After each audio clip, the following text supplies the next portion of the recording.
Let's see.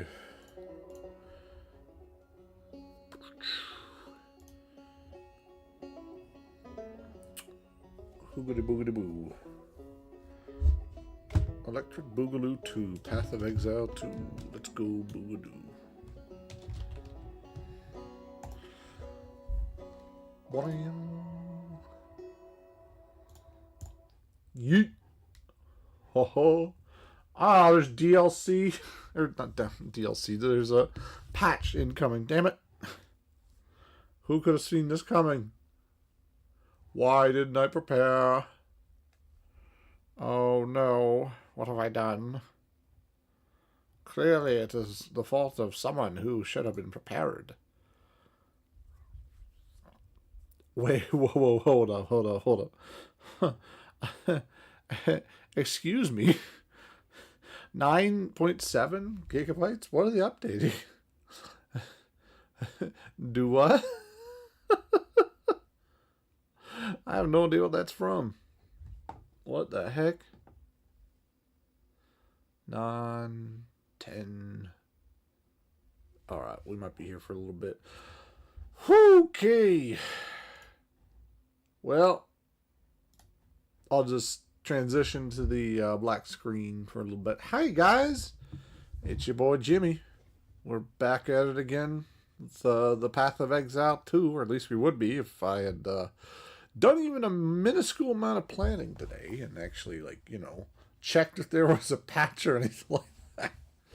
But, oh, hi, Fate. How's it going? Nice to see you there. But yeah, if I had actually prepared the stream, yeah, I would have checked and see if there was a patch note there. Oh, goodness. Yeah.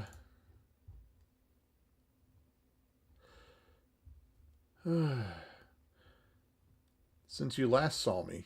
Well, what time what would that have been? Wouldn't happen to have been back when we were streaming Fallout before, was it? Might be. My wedding. No. You dog. I think I know who you are. It's good to see you, buddy. I'm trying to figure out which of my buddies you are. But you don't have to post. I respect the anonymity of it. It's good to see you, bud. Nice for you to join in. I am grossly grossly underprepared for this. I for some reason didn't expect there to be a patch today for some reason. Oh, okay. I know who you are. It's good to see you, bud. Yeah, we talked about playing World of Warcraft before. I just didn't. We worked at Chewy. No, there's no way. There's no way. How do you recognize me? Genuinely. How?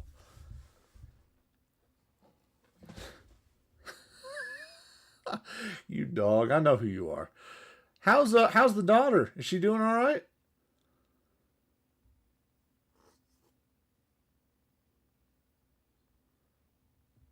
Ah, okay, that's why. Nice. I was wondering how you even found me here. Good. You get everything sorted out with everything, or are you still kind of like figuring things out? Because last time I spoke, I know things were starting to go your way. So I hope you're doing well. I honestly, my wife doesn't, or Emma, sorry, my wife doesn't update me on these sorts of things. So, but yeah, no, it's great. It's great to hear from you. I actually really appreciate it. Still figuring things out, but you know what? That's the thing. I don't know if the wife's told you much about what's been going on in us, but yeah, it's you know, it's the economy. It's not been too pleasant. honestly. It's been kind of rough. You know how it is. Little things add up over time.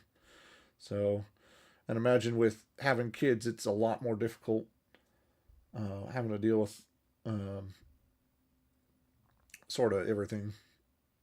But I'm glad you could join. You know, you don't have to stick around for long. I know. Looking at a black screen with a talking head on it isn't exactly the most entertaining thing, and we still got about 5 minutes to go. Micro tearing your back, Bud. Bud, why didn't Emma message you at all during that time? Because she didn't let me know about that. I probably could have tried to help you out there. It yeah, those injuries really, like, even if you get the disabilities and stuff for that, it's like you're still out for months, and that's not the full pay. So I understand that hurts.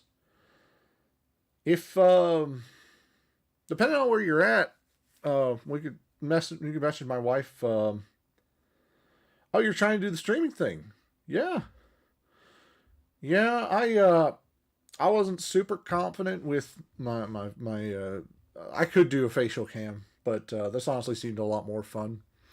I besides, it's a lot better for like anonymity, and I don't really want a whole bunch of people sort of just rushing. So, but this at least gives me some sort of form of interaction. Oh, thanks. A lot of it's to my artists, the people I paid for my art. So that would be Bat Bite and Mitsuki. But yeah, I'm really happy with how this all came out. To be honest, it's not perfect, but I mean, to be fair, I'm just starting out, so it's not like it's gonna be like any of the actual top streamers. You know, it's what I can afford with what I got, and I'm learning slowly the little things, sort of how to make things work. I don't know why my chat box ain't working, but that's all right. honestly, honestly, if it's not gonna work, hold on. Screen chat box. Um, exactly. I'm not actually expecting to make a whole lot of money on this or any actually really. It's just a fun thing for me to do, sort of distract me from the rigmarole of life. Let me actually hide the chat box, which for some reason it's not. Oh wait, I think I know what it is. I think I know what it is. Maybe. Um. Oh no, it's not. No, it's not.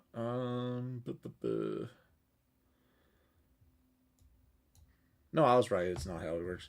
But yeah, it's like that's the thing about streaming is it's never going to be like perfect. Um, but you just got to kind of roll with what you got. And yeah, honestly, trying new things out. And yes, I am actually. So funny story about my PC is the one I used to be on. It died a long time ago. And what ended up happening was my buddy was getting rid of a PC, and so I bought it off him on the cheaper side, and luckily that actually is like helped immensely, not only with us all playing together, but also just like this whole streamer thing. I couldn't stream before that. Um, it's I'm not sure what the specs are on this. I would have to ask him because I'm not uh, I'm technically illiterate. Not like technically illiterate, but like I like with technology I am illiterate. Uh, so yeah, exactly. It's one of those things where you're gonna try and make do with what little knowledge you have about running things, and if it don't work out, it don't work out. But yeah. Well, actually, I'd be really cool to chat with you sometime. If you are streaming, yeah, we could do some streaming sometime together. I don't know what time you typically stream. I know that with the whole Chewy shift, that's I mean, that's the thing is even having someone to chat with like this is way more interactive than just sort of sitting in your own box. Because I can yap all day. You know that I'm good at just droning on about silly things. Oh, and the game's finally done, so we're gonna get that in the background too. But yeah, it's like I can sit here and chat about the game, chat about anything else, and that's all fine and dandy. But honestly, interacting with people is a lot more entertaining. I feel, at least when I'm watching streamers, I typically I like that interactivity with not only just the chat, but also just like in general. Like I I respect people who can just sort of sit there and watch and sort of have them on in the background. But if I'm like looking for someone new to watch, I'm typically looking for someone who's like engaging with people. But yeah. So have you ever tried, Justin? Have you ever? Or sorry. I'm face palming so hard right now because I just shouldn't have said that. Sorry. Fate. What? Have you ever played Path of Exile 2, or is this like the first time you've seen it? As well? Yeah, I can't call you Justin. Okay, good. Uh, I, I sometimes I'd get those little blips where I'll say like either my wife's name or my name on here, and it's like you are not thinking. But I guess the good news is, good thing is I'm not big enough to where it really matters about doxing myself.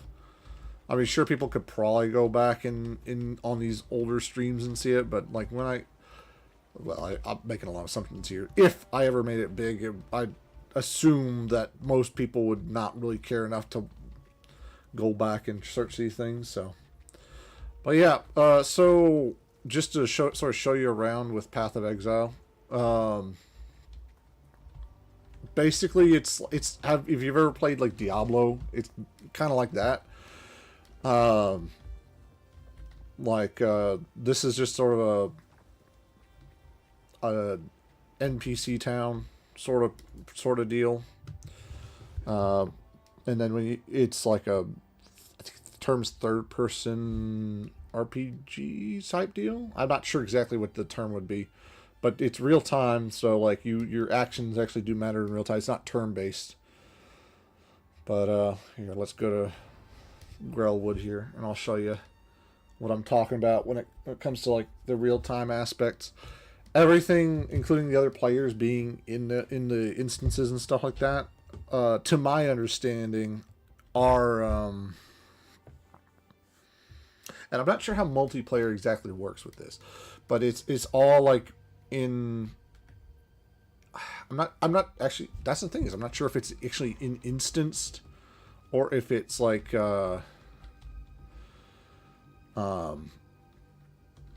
people will show up on the map, because I haven't seen anyone,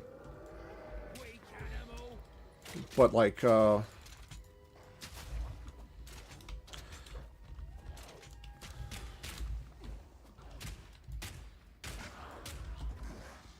yeah, everything's in real time. Like all the actions are in real time, so it's kind of like oh shoot.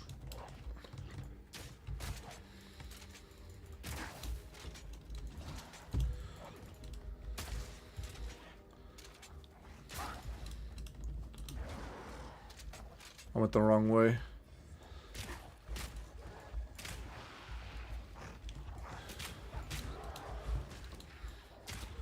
As you can see, I'm fairly new with it. I'm not, yeah, exactly. I don't know if it's server-based or if it's instance-based, where, like, everyone gets their own instance, and you can just hop into other people's instances. I would assume that's how they would do it, because otherwise, like, it's pretty easy to clear out a level. And I don't know exactly how fast the respawn rates are on these, so it might just be like you show up, it's instanced, and that's how it works. Uh-oh. We freezing all right. But yeah, I'm not good, by any stretch of the term. It's more like a I can do enough. I'm not like choking here, obviously, but I'm also not playing optimally. I'm sure there's ways that people could instruct me to play this a billion times better, but I'm not none too worried about it. Oh shoot! Oh shoot! See, and I just I'm gonna have to use my potion a little bit here.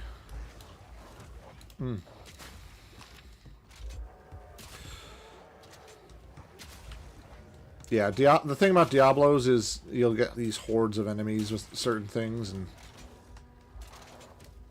unless you're really good at handling and have higher levels of add clear, which I don't think this class has necessarily. Maybe I'm wrong. Maybe this is like the best in the game, and I'm just like being dumb with how I'm playing. But at least to me, it's never been like, I've never noticed it being super effective at clearing. But any route, or any route, any rate, at least I'm surviving. Yeah, forge my own path. Honestly, I've learned this from Fallout 2, or not Fallout 2, but you know, Fallout as well. It might just be better if I did look up some guides on how to get better at it, because oh shoot, because I know there's gonna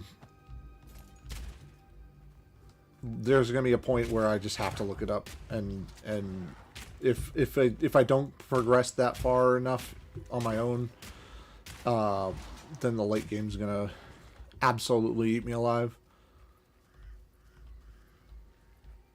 Yep, Fallout 76. Do you play? Because I've been like, that's actually the first real game I was streaming on here was Fallout 76, and I'm gonna get back to it. I just wanted to take a quick break and try some other stuff here.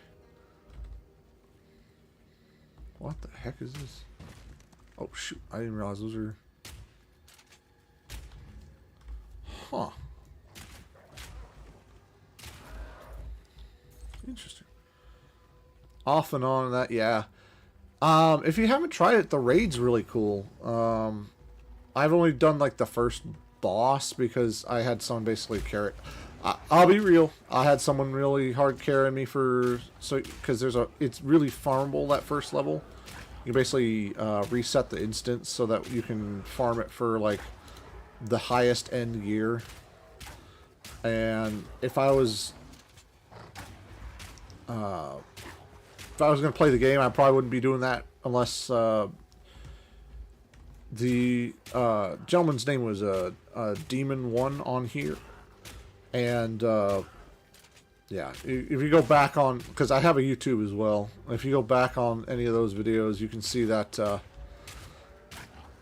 he's really the ringleader on how things work, and I'm just more so there slowly learning, which, you know, that's good actually. It's good to have those instances where you just shut up and let someone like teach you, because otherwise, like, you can sit there wasting time in the game. Like, he was actually explaining to me how like the difference between like the bloody builds and other like sort of like meta builds are, and it's been interesting to say the least, because it's not stuff I would have done. Like, so to explain those builds, because I'm a little more familiar with it, there's two main builds in 76. There's like your power armor builds, where it's like, you know, you're a tank in a mech suit. Like, what else can you say about it other than I sit there, and he uses a melee for the raid. There's like a power axe, I think is what it's called, and it absolutely melts the boss. But the other build is the one I was actually doing, because I'm more of a fan of like the I'm not a huge power armor fan necessarily. I will try them, at some point when I have like the full set. But basically the strat is there's a series of perks that all depend on you being like at low health constantly, and so what you do is you use rads to set it to a certain health, and it'll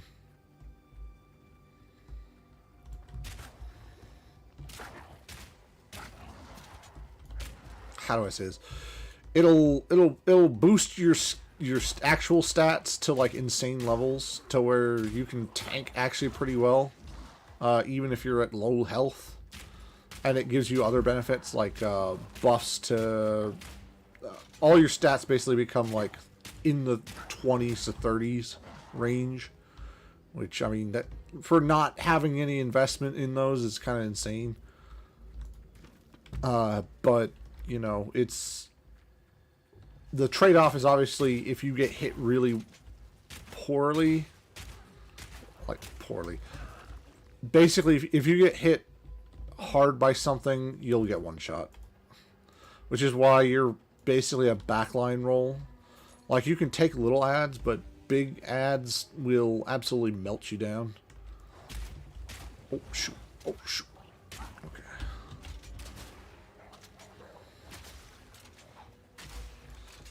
Yes. Oh, Phasmophobia. I have not, but I've been looking at it. That's, I'm trying to remember what that is. That's, because the name definitely rings a bell, and I have, at one point, looked at it. I'm not sure what it is. Could you explain it? Because I've heard of it. I know for a fact I've heard of it, but it's been a while since I've checked it out. Where do I need to go? Oh. That's what I wanted. Phasmophobia. That's, I'm trying to place it with like an image in my head. Red Veil.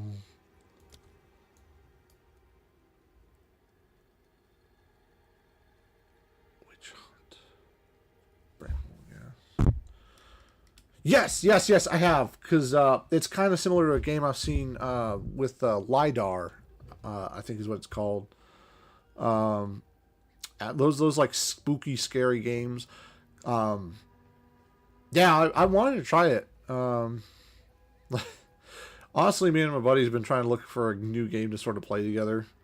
One we were considering was what was it?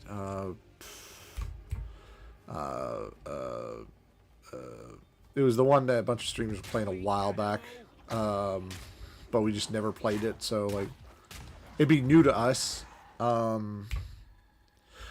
Oh, is it? Oh, so you could basically be your own little Ghost Hunters paranormal team. That's kind of neat. I might have to try that, honestly. I might check out some videos on it and see if we can stream together sometime, maybe.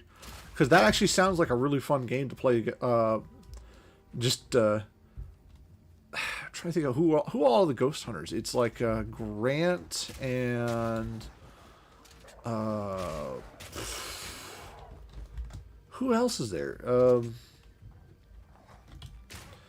But from my understanding is you can actually die in it, right? Because some of those paranormals are like, I think I saw one guy, he was playing, he straight up starts screaming, "It's a demon, run!" But, you know, that's what would be the word? Obviously him being a little hyperbolic there, but, you know, because it's a game, but still. Like, buddies and I used to be big into Dead by Daylight, but we just kind of gotten bored with it over time, to be honest. I think we still could play it. We just don't play it as much. Timing's another big thing, because, like, we've all gotten a lot busier. It's kind of been hard on me, because I've basically been, like, solo for... And I don't mean just streaming, I just mean in general, like, even off-stream gaming has been solo for past couple weeks. And it's like, yeah, I know, right? I would stream Dead by Daylight, but I'm not good at solo Survivor. And I'm pretty sure I'd piss some killers off, like, killer mains off, not killers, if I played killer.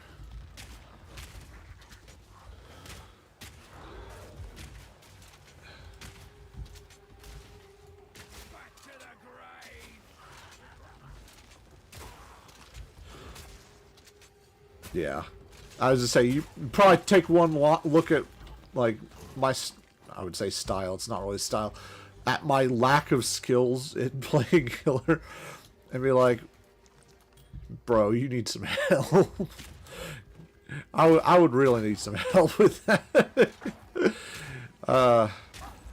Like, I'm better than my other buddy at it, but I'm not. It's not saying much.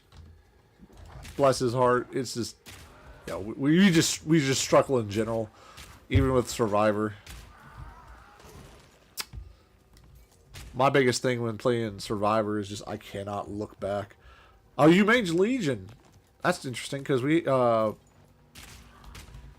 honestly, I can't like main Legion. It's not because she's bad, but just I'm not good at like the whole like bleed mechanic with her, where you can wound someone and not drop them. I need that like 2 hit down. That's all I need. Like I say, that's all I need. But you know, that's the style I'm used to playing, and I'm not very good at. And I keep hitting the wrong button. What am I looking for here? All right.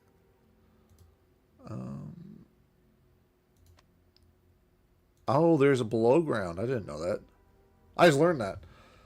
I played this dude from Delphi. He usually plays Fortnite, sometimes Phasmo COD. Honestly,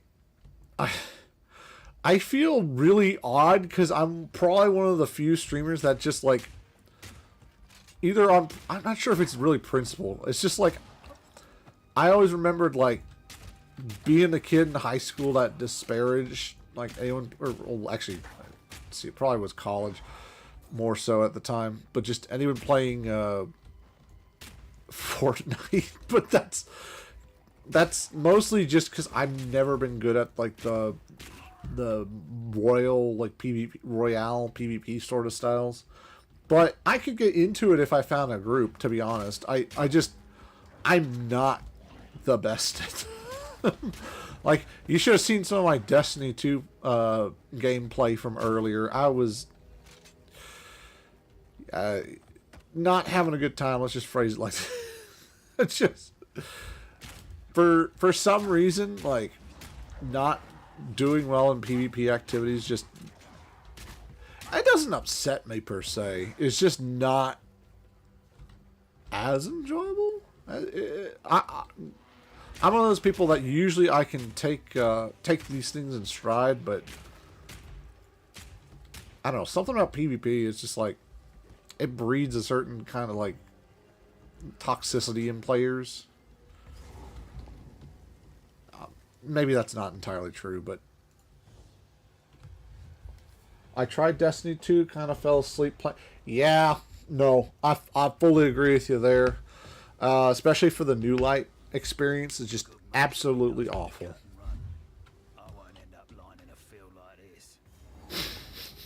Honestly, some of the quotes that so just for full context on Path of Exile 2, all the characters are like they're pre-made. You can't customize anything on them other than just like your skill tree.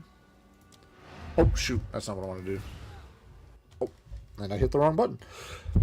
But unlike like Destiny 2 or whatever, you're not playing like a generic like this is this or this is that. It's like the classes are the identities basically. So like mercenaries just kind of like mouthy. And I've seen like the witch class is pretty oh shoot.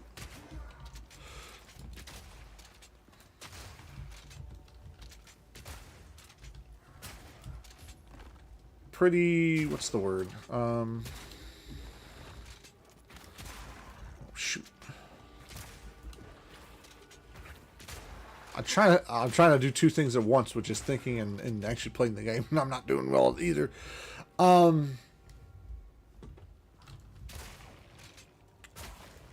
What's the word I'm looking for here with it? Green Hell. No, I haven't. Is that like a Vietnam themed game? Froggy. Ooh, scroll wisdom.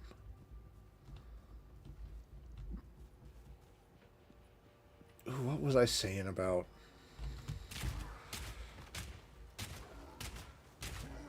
No, it's a survivor game. Is that... That's not like the... What is it? The Forest? Where it's like a bunch of... it's probably not. I'm probably thinking of two separate games. The one where like there's logs you cut down and you like build a fort to survive against like cannibals or whatever. I'm thinking of a different game, I think. It's from a while back. It's like the Forest. Okay, so I was along the right track from the sound of it. I remember at the time I always was more of a Rust player, but I mean, again, I'm always open to try anything, especially with people. It's like no room. Oh, no room. It's all right. It's one of those things where I may not be good at it, but I'll at least try it, especially with other people. I'm a big like multiplayer kind of person. Which is funny because I don't ever find people to actually play along with half the time, but I like to keep it open to have other people play. You have to watch out for animals that can kill you too. So it's kind of like Rust, and at least what it sounds like. Probably not aesthetically. Rust is very janky.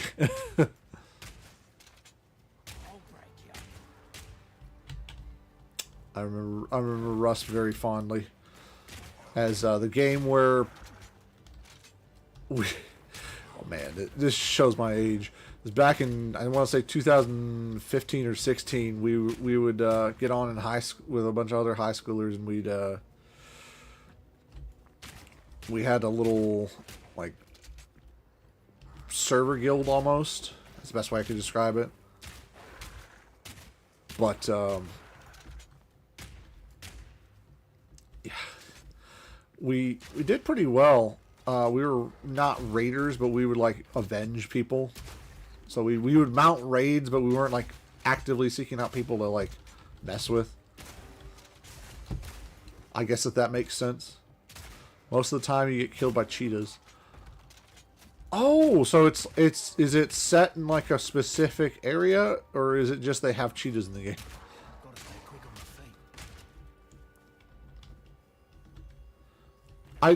I do like sort of. I wanted to do Ark at one point, but at this point, I don't know if there's like a huge reason for me to do it, because it seems like one of those games you sink a lot of time into, and I'm very much I will pick it up, play it for a little bit, and then like come back to it months later. It sounds terrible, but like this is how my brain works. Is I just like I'll be obsessed with a game for a week or month, or you know, and then I just like completely forget for a little bit, and then I'll jump back onto it. Like I've done that with Fallout 76. I streamed that first couple months, or for the first month, and then I tried other stuff for a couple months. I played it again, and well, yeah, you can kind of figure out what I'm talking about here.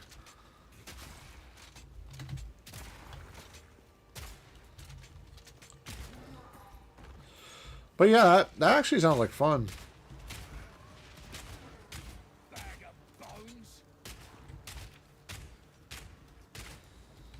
I say actually like it would not be, but tense crossbow. Let's see what we got in here we can get rid of. Oh, that straight up doesn't have any. Let's just get rid of that. Tense crossbow, maybe. Oh, okay. Okay, I see. So this is actually just straight up not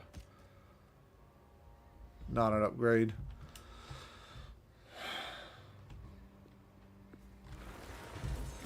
Shoot. Rule number 1 of these Diablo light games, which I shouldn't even keep saying that because Blizzard has run Diablo into the ground. These Path of Exile type games, is any chest or anything like that is going to have stuff guarding it. which you should kind of expect from any game, but still. That's just kind of been programmed into us. But yeah, no, that actually does sound pretty fun. I might have to at least check it out. If nothing else, check it out, and if I don't think I'm going to play it, then I won't. Then we can find something else, but, like, yeah, I could definitely check out Green Hill. I blame Activision. See, you say that, but if you looked at the trajectory they were going on before Activision, I really do feel like Blizzard was already on the way into bad, like, CEO decisions. Like anti-gamer friendly. Tense crossbow. Ooh. Gotta stay quick on my feet. Interesting. I'm have to identify this real quick.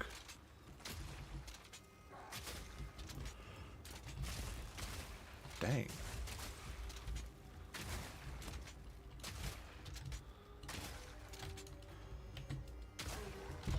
Because I will be honest, it is very tempting to just blame Activision, because Activision does tend to ruin a lot of what they touch. But I genuinely feel like it was probably more of a Blizzard oopsie than an Activision oopsie. Too much microtransactions. Yes and no. See, I almost feel like the microtransactions wouldn't have been as egregious if they had actually been good microtransactions. That, like, were... What's the word? Beneficial to the game? So, like, for, what I mean by that is, like, your cosmetic stuff, like your mounts and stuff like that, they were okay, right? I was okay with the occasional microtransaction mount. But what I do fault is the fact that it seems like what ended up happening with it was all the cool mounts ended up being supplanted by the store mounts. And then you had the other stuff that ended up getting included into other I almost said factions. Facets of... oh. Boss rush. I'm probably going to be quiet here for a little bit. Trying to figure out what I'm doing. Actually, never mind. This is not bad right now.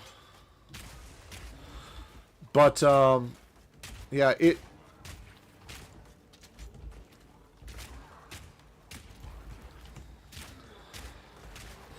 The microtransactions weren't all doom and gloom for them. I feel like it could have been handled better. But really what I feel like ended up happening was the player friend, like, compatibility. What's the... I'm looking for a specific word here. Like... Maybe you can think of it.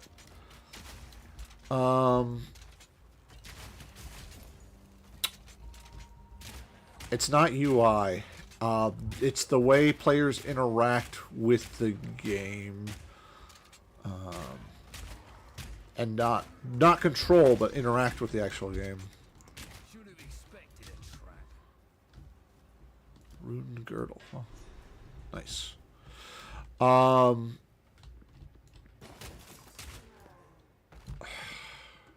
Here, now that I can stop, I can actually think of a word I'm looking for. Yeah, yes to the casual players. I actually was okay with them having a little more casual, because it brings new players in.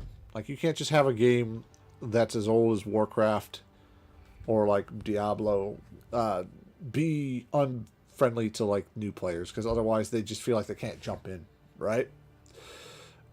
Which is actually the opposite problem that Bungie has, which is that they don't know how to make a good jump in point for new players. It's just straight up been absolutely terrible so far. All right, so we got Remorseless, nice. And I feel like the main problem with the way Okay, so would it make sense if I said the way people interact with each other in game is different? Or not different, worse than it was. So what I mean by that is I feel like they had a lot of cool concepts that they either ended up abandoning or they ended up... Yeah, the leveling experience feels like pretty much you're playing for the end game only. And new players don't really have a whole good, like, once established players get a hold, it's hard for newer players to actually, like, find a route to power, if that makes sense. Like, it's easy for new players to pick up the game and actually play it.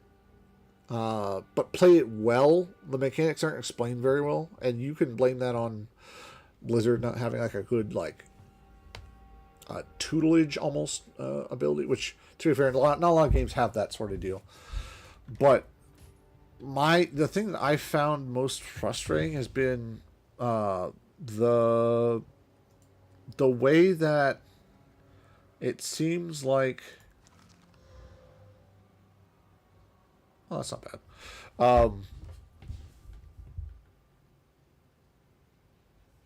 The way that it seems that Blizzard handles their new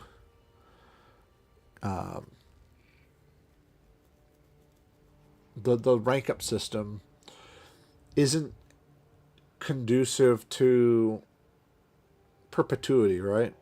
So like once like in old world, I'm just gonna use the old versus new comparison.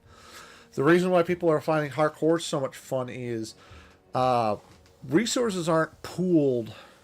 I mean, there's still a bot problem, obviously, right? With the new hardcore stuff, there's a botting problem, but resources aren't pooled as easily to flood the market.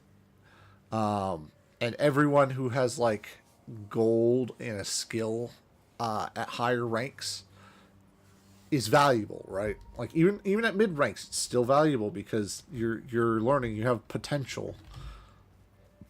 With new World of Warcraft, it feels like not only is there like not really an incentive to farm because there's so many bots, but also with the flooding of the market has also come like a flooding of people who don't need to necessarily be the best at like, because it used to be there were like large chain quests and stuff like that to unlock certain recipes, or it was up to RNG, like maybe a recipe only drops a certain amount of times, and that still happens at some rate, but it's not the same. I don't know how to explain it's not the same. It's like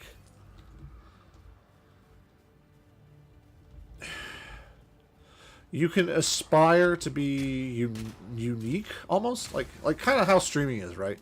Like we all right now, you can aspire to be unique and big and have like your own sort of identity and following, but to do that, you got to invest time, you got to invest resources, but it's fun, right? Like you're having fun as you're doing it, because the new player experience, obviously, World of Warcraft has focused on like current player. So like, sorry, I should specify. Retail WoW has focused on reserve players. So like, they automatically assume you have all the other stuff, right? And so you're not actually like, they're assuming you don't actually want to invest time and effort into reacquiring stuff.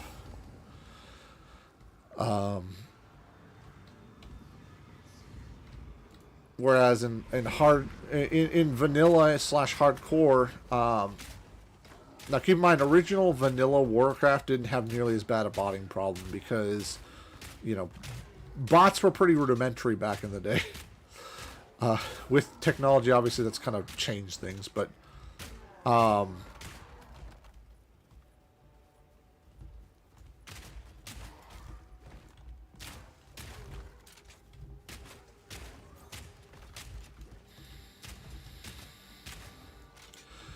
with the way things are now, My pockets are full. oh shoot, but with the way things are now, it's like you can invest time in and you won't be any different from anyone else who's invested like a smidgen of time, if that makes sense. Like with old WoW, it really felt like it was a journey to get to level 60. And it wasn't just like everyone's at the max level now waiting around for everything else. It was a, oh cool, I finally made it to 60 and now we can do 60 stuff, but the lead up to this has been amazing, you know? Because like you gotta think of all the dungeons you can remember from classic WoW. You know, Black Fathom Deeps, freaking, this shows how like new to WoW I am. Like, because all I can remember are the ones they rehashed for Kata. Because I started, I want to specify, I started playing WoW back, when was it? 2016, I want to say. Like right at the end of Warlords. I wasn't very, like, I had obviously like tried free account stuff before that, but I wasn't, I didn't like invest money into it, like, and by that I mean like I didn't spend actual money. I was brokey. I was playing for free for up until I think it was level 20, even in Kata. But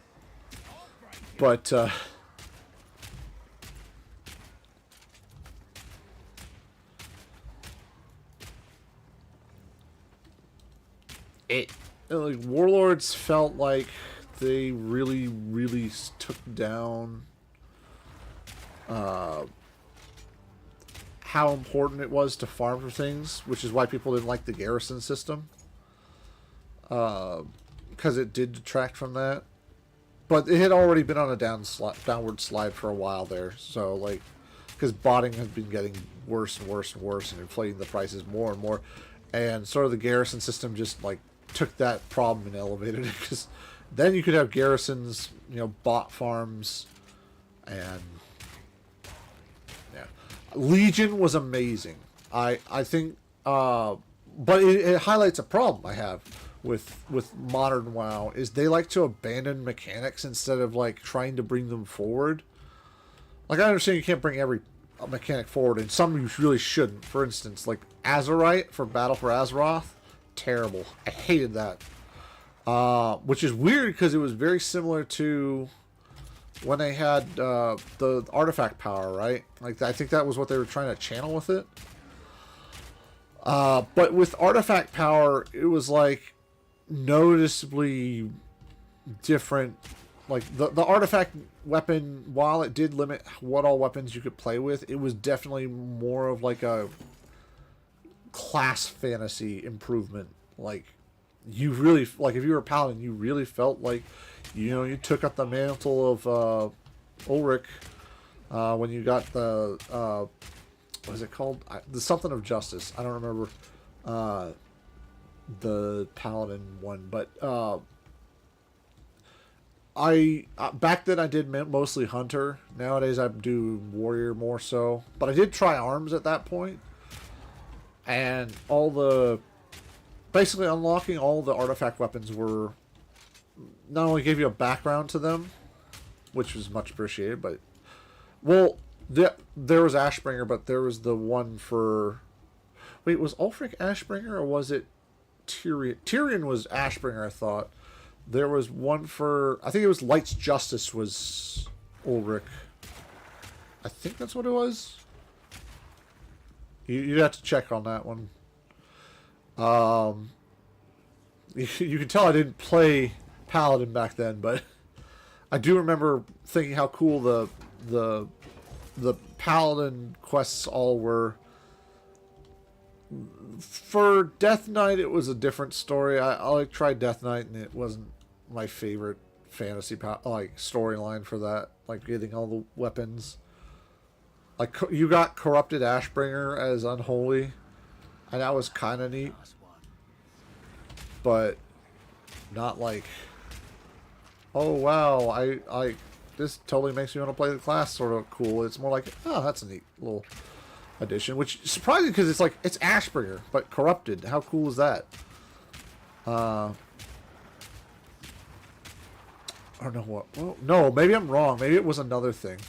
Demon Hunter. I tried Demon Hunter because I was trying everything at the time because it was my first taste of like real like played like fresh expansion, and so I wanted to try as much as I could. And I thought Demon Hunter was amazing. I like really did. It was a cool class, but the problem is it feels like one of those hero classes that just didn't get brought forward. Like they've been doing a lot with Death Knights, like their storylines and stuff like that, but like monks, and which I guess monk wasn't technically a hero class, quote unquote, because hero classes, I think you start at a certain level and use them. Like Evoker, for instance, you start at level 70 because that was the whole, or well, it was 60, but I think it's 70 now. But yeah, Demon Hunter was cool, and for the flavor of the expansion was amazing, but they didn't do anything with it, like, forward. Like, you've never heard anything, like, now that Illidan's gone, who leads them? Like, I genuinely don't know. Maybe that's just because I haven't played in a while. Not played in a while, but, like, played Demon Hunter in a while, but from what I've seen, there's been no storyline, like, with, for instance, with, oh, who was it? Oh, with, and everyone, you know, you can point to Death Knight. With Death Knight, you got, you know, Mograine, sort of leading the charge, and then you ended up getting Bolvar, and there's always been like continuity with them. You knew what was going on with Death Knight, like Death Knight. Now this guy's leading, or now this, and yeah, exactly. They're not doing much story wise. They haven't done anything relevant story wise, and like you had this cool story with Illidan, and they decided to, you know, have him being the sort of the prisoner of Sargeras. But then what?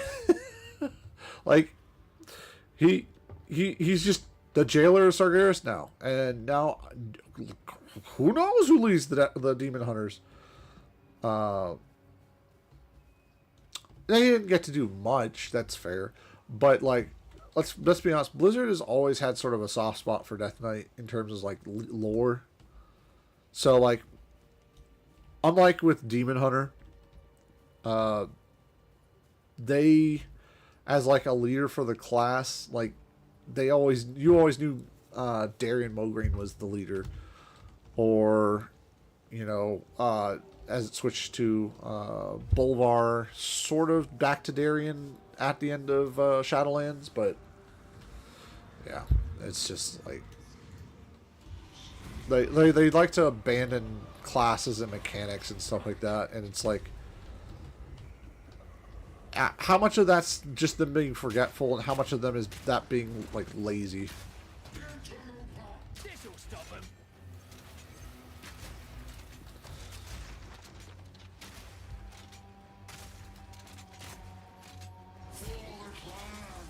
Oh dang. Okay.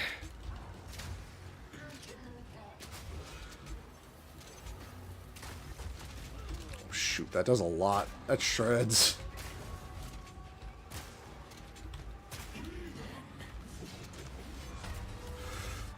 Honestly, this boss hasn't been that difficult so far. I think the worm was more, like, challenging. So there was I think it was called the Devourer or whatever. I honestly thought he was more difficult.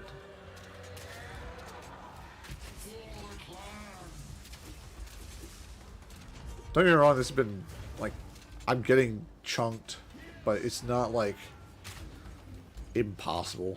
This has honestly been pretty disappointingly easy.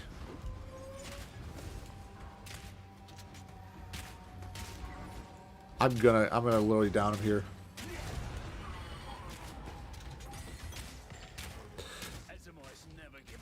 Yeah, Arthur still won't drop his mount, yeah. We've been trying for Invincible for how many years? Yeah. Yeah. I feel that pain. I've been trying for, trying to remember what the name of that stupid Phoenix is from Throne of Thunder. That's the one I really want. But the desire meter knows that I'm not going to get it. And I still haven't even gotten the time lost proto Drake. I know there's like some newer way to get it. Quick on my feet. But yeah, time lost still eludes me. Here, I'm going to try and see what I can get on this.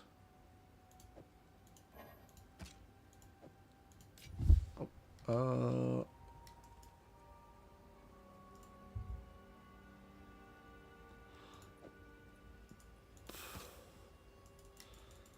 oh, I guess you have to... Oh, okay, I see how that works. Never mind, I thought that was something else.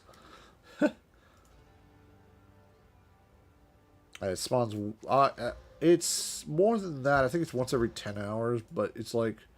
I don't have the same amount of time I used to have to just sit there and wait and hope that it dropped something. Or, sorry, hope that it flew by. Because you knew everyone and their brother... Well, I don't know how it is now, but everyone and their brother was farming him. I'm sure it's a lot easier now, but I just haven't honestly taken the time to try and get it. Targe, padded. What was this one? Oh, it's just boots. Who cares? Where's the boots? Ooh, superior light flask. I will take that.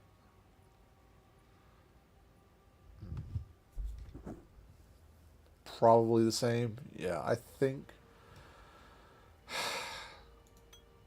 this is where memory fog kind of sucks, because you're just like, I think it's this, but I could be wrong on, or misspeaking there.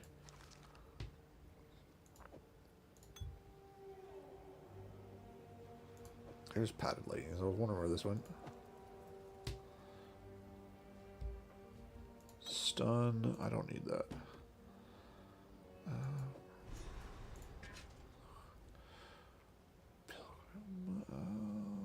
Yeah, I don't need it. Oh, uncut skill gem. I'll take that. Yoink. I think that, well, the thing is, I think they actually what's the word? Updated the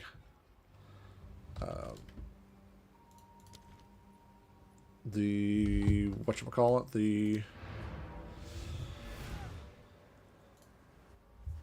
the drop rate, because people were complaining about it, because to be fair, it's been years since they introduced it and not a whole lot of people even came close to getting it.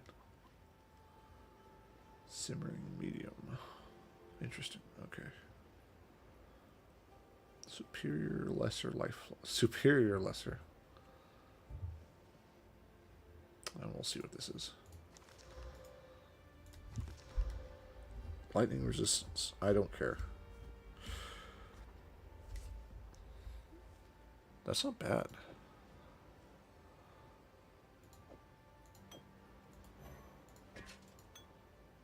That's not bad at all.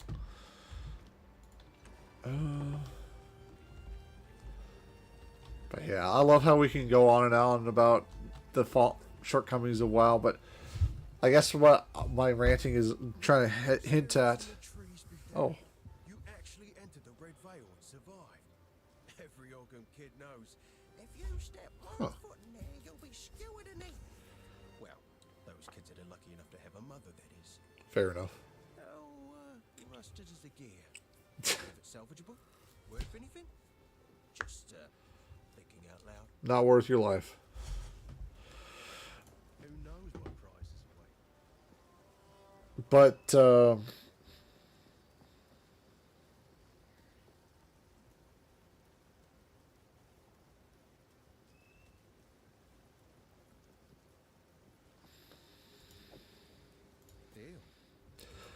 yeah, it's like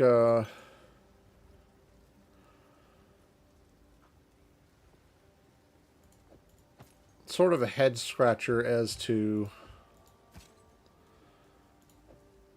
Guess I can help move that for you.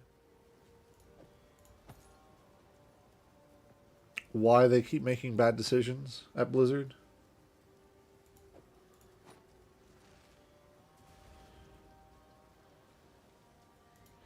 Because it genuinely feels like... I'll take it off your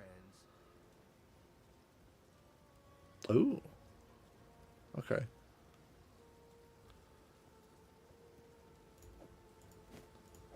Take that for sure. Sure, I'll take it off your hands. Energy shield, dexterity.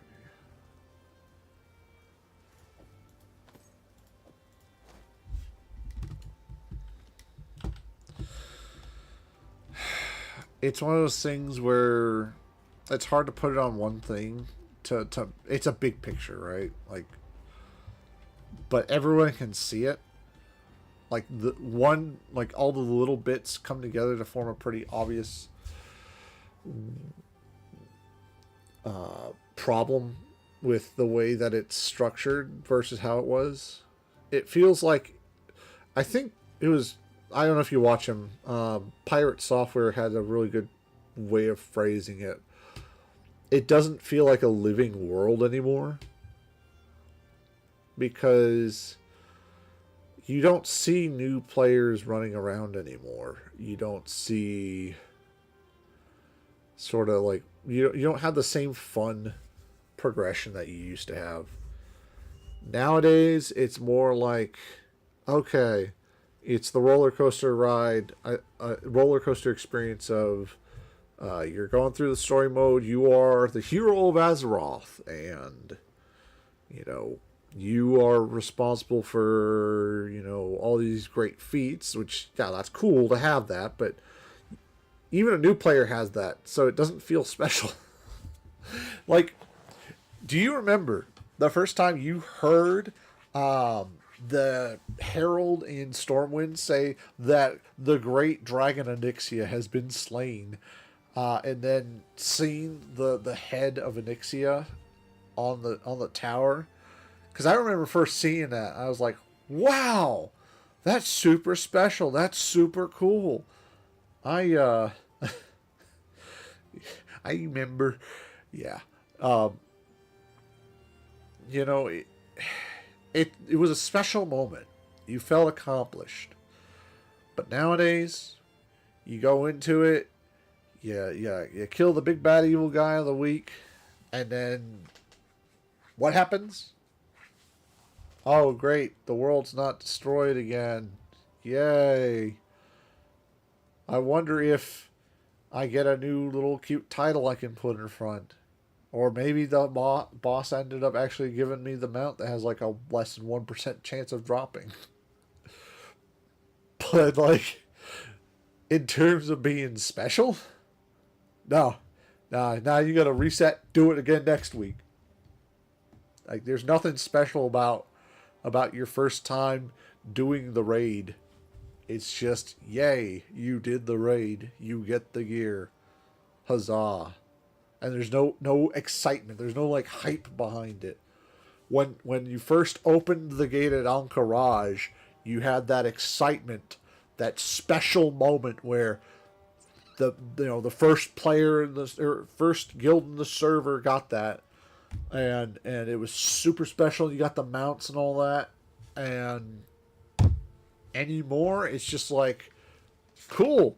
I see the store's got a new, like, 3 new holiday mounts or whatever. Yeah, I can buy that now. Oh, I gotta farm this other mount? Okay. Why would I? It doesn't look as nearly as good.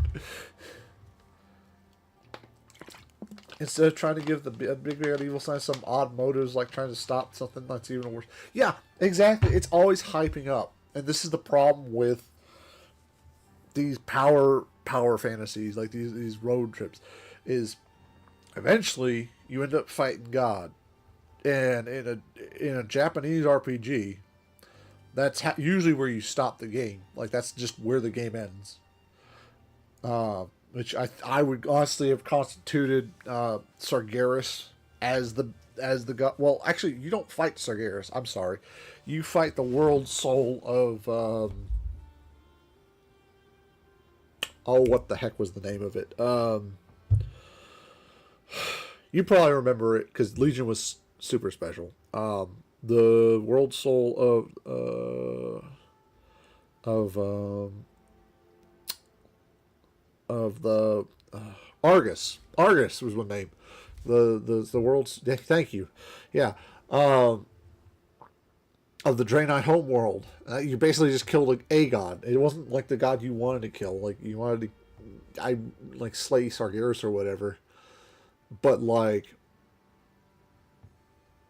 what was like after that? Oh great, we go into the Shadowlands and we fight Zoval, who's actually the real.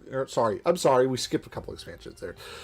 Then you're gonna fight a bunch of random freaking pirates or whatever. Yeah. we gotta make the Horde have another villainous evil leader, because the Horde's the evil guys, which, you know, it's frustrating. It feels like they're phoning it in every time after Legion. Like Legion felt like they were trying to wrap things up. I really was honestly expecting them to say afterwards, like, okay guys, we're going to have a fresh reset. We're announcing Warcraft 2, World of Warcraft 2, or whatever they would have, well, like maybe it was Planets of Warcraft or whatever. And, you know, then you get the fresh new player experience. That would have made a whole lot, like that would have been way better. But no, we got to keep on this power fantasy, so naturally we got to fight, like, I guess pirates is a cooldown period, guys. We gotta cool down. We gotta reset, guys. You just totally killed like a world soul here, but yeah, now we gotta get rid of your Legion artifacts, which you worked so hard to like customize and deck out. All that progress for nothing. Like we're not even gonna bring it forward. It's not like worth it. I kind of wish they'd honestly stopped at the Legion. Like it. Yes, I joined really hard at Legion, but it's like, why continue from there? It felt like you were trying to cap it, and you succeeded. Like honestly, a lot of key characters that I really wish didn't die. Like for some reason they have a hate boner for like anything Horde, so naturally Vol'jin died. And then Sylvanas takes an L trying to free herself from, which we end up finding out it's the jailer, but whatever is binding her to death, or, you know. And so it's like, they couldn't stop handing out L's for the Horde for some reason, which I'm not a Horde player. I'm actually an Alliance. I'm a huge Alliance fan. Like, maybe some people like hate me for that. I will play Horde because I do think some of their like racials are cool, like the races are cool. But it was like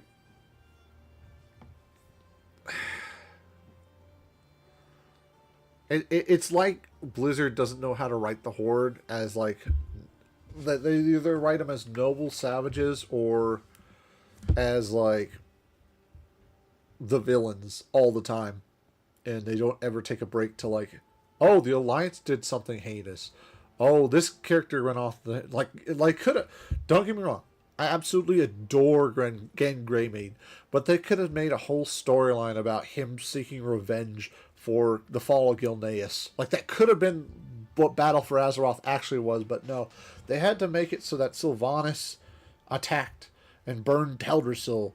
And oh, Sylvanas is now the big bad evil guy. And I know why now I know they were setting up for Zoval or whatever. But like, it just it didn't fit.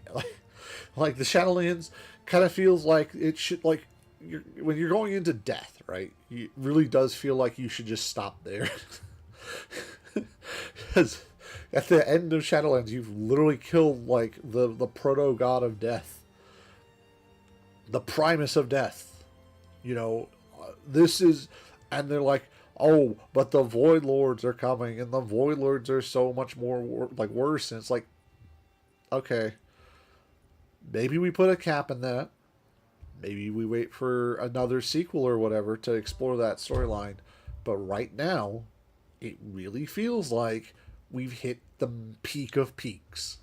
Trying to go further into anything is kind of silly at this point.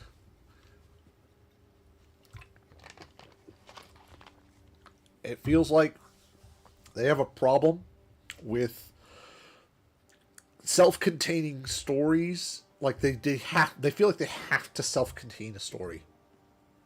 That's ultimately what it usually feels like. It is that if the story doesn't, if they don't wrap it up by the end of the expansion, it's like they feel terrible about it. I don't know why. The last expansion I can recall off the top of my head. I'm sorry. I'm going to stop myself there because I actually do have an example of when they didn't do that. It was when Sylvanas gets away at the end of Battle for Azeroth. But...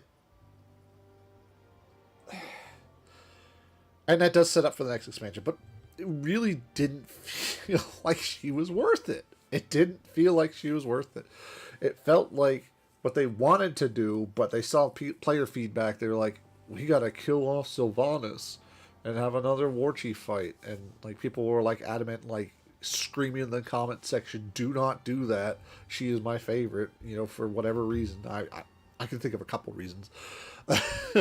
But do not kill her off. Do not have another horde chieftain die. And it just ended up being a lead into a lame expansion. I'll be frank. I really didn't like Shadowlands. I wanted to like Shadowlands because like, especially Ardenweld was like the cycle of like life and death explained through that, where it's like the mirror to the Emerald Dream. Fantastic. That was awesome. I liked exploring that. But everything else kind of felt ham-fisted. Like the warriors go to the warrior place, and and like what defines a warrior? Why like or sorry, it wasn't specifically warriors, but like the battle place forever. What defines that necessarily? Because every faction had like people that could have fit into the other faction. So why the arbitrary separation? I'm going to let my man Renly speak here for a second, and then I'll continue with my rant.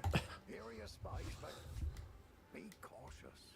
They stayed warm after forging, no matter how many times I quenched them. I would ask what you need these for, but I'm putting my trust in you. Huh.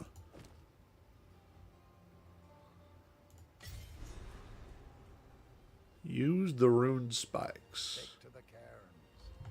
Alt.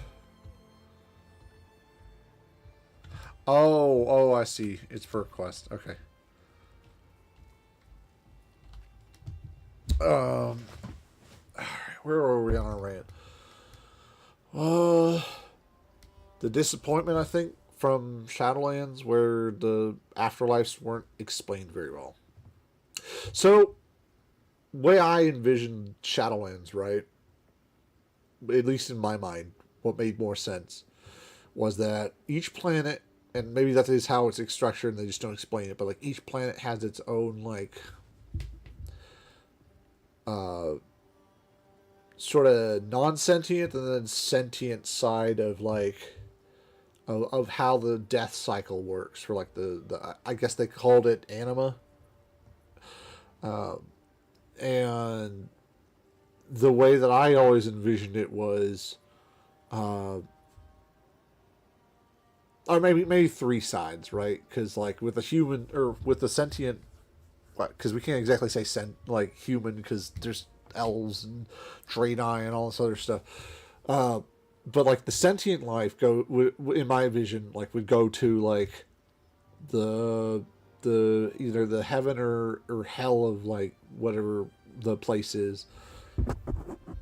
It really felt like having it separated the way they did, they just didn't think it through all the way, if that makes sense. Maybe it doesn't, but like I mean, I don't even have to go too deep into how I don't like Shadowlands. It's just the story really, and I keep hitting the M for map because that's what I'm used to. It just really never felt like they like actually thought about how like the different afterlives would work. Oh, okay.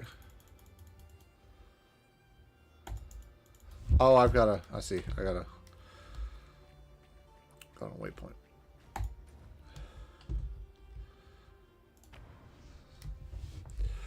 If I had written Warcraft, right, I would have.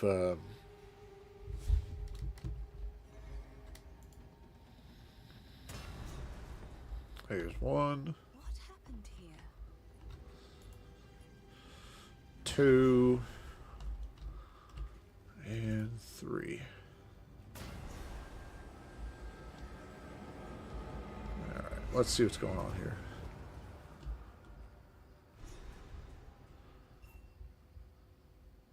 I'll talk to Una first. He's unconscious, but he's breathing. Though, this wound. We should take him back to Clearfell. He may be the only one who knows what truly happened out here. Stay safe if you can.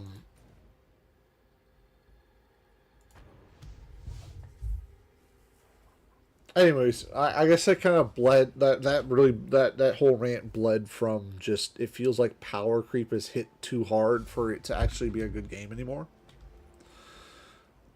Maybe that's dumb. Maybe that's a dumb way of thinking about it, and I'm just like, I'm a fan of one genre versus another, but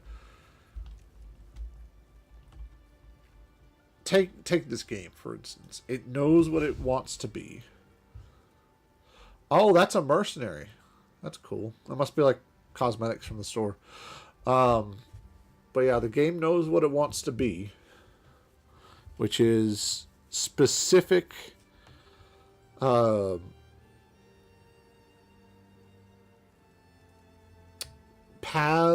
storyline experience with constant growth of character through the player's choices, which is what this is.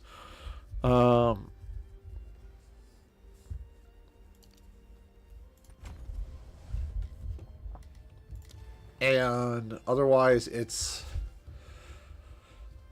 you grind it out, and then you do dungeons and bosses with your friends like that. Like the meat and potatoes of the game, and everyone loves it because it doesn't need any other bloat to it. You don't need to go grind a bunch of like you don't need sorry, you do need to farm and grind, but it's not for crafting, because there's no crafting in this game to my knowledge. World of Warcraft, it used to be at base game a more heavily role-playing game, because you were not just some character that already has its own like driven background and all that. Instead, it's you. It's whatever you wanted your character to be, right? So if you wanted to be like skinning and tanning, making leather armor, like that was really your like identity. Aside from you being like what, a hunter or like a mage or whatever, and it made sense within the class identities for you to pick certain professions over others. Meanwhile, nowadays it feels like, yeah, you can do anything really. Like you can pick your profession. It doesn't matter that much, because then you can either reset it or do this or that or whatever, and it just doesn't feel as special anymore.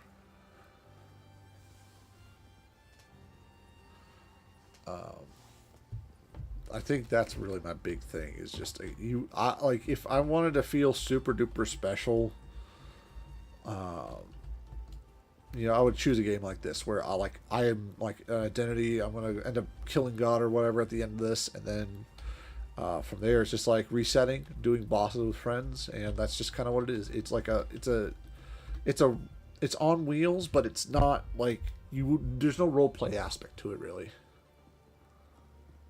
Now you don't need to buy mount skills. Yeah, exactly. Back in Classic, and I'm not speaking from experience. I want to be very clear on that. Oh, hold on. Chat box just popped up.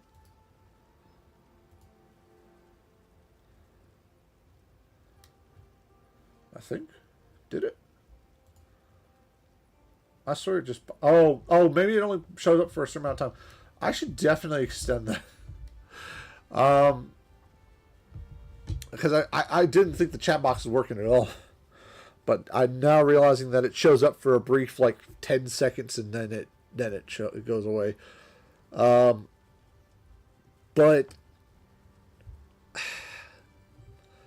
it really feels like they don't... What's the word? Like, okay, so, again, not speaking from experience here. I'm focusing back on what I was trying to say earlier. Not from previous experience, but from what I've seen and from what I've played little of vanilla, right? Getting your mount and getting all the like bells and whistles with that mount was like an achievement, right? Like you'd start off with like no mount, which you're ground pounding for a while there, and then you reach like what, level 15, level 20 or whatever, and finally you can afford to get I think it's journeyman. No, not journeyman. Journeyman's the higher rank. Apprentice riding, I think, is what it was. And you could have a mount. It was cool, but you still like pretty much mount speed was the same as your walking speed. But then you grind a little more, and then you get journeyman. I think was the tier 2. I could probably look this up. 1 second. Mount.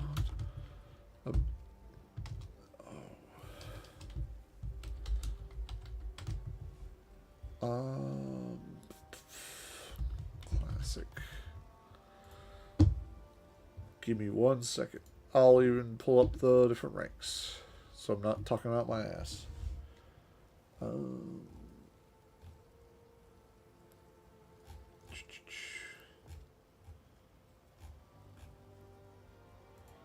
Doobadoo. Trainers.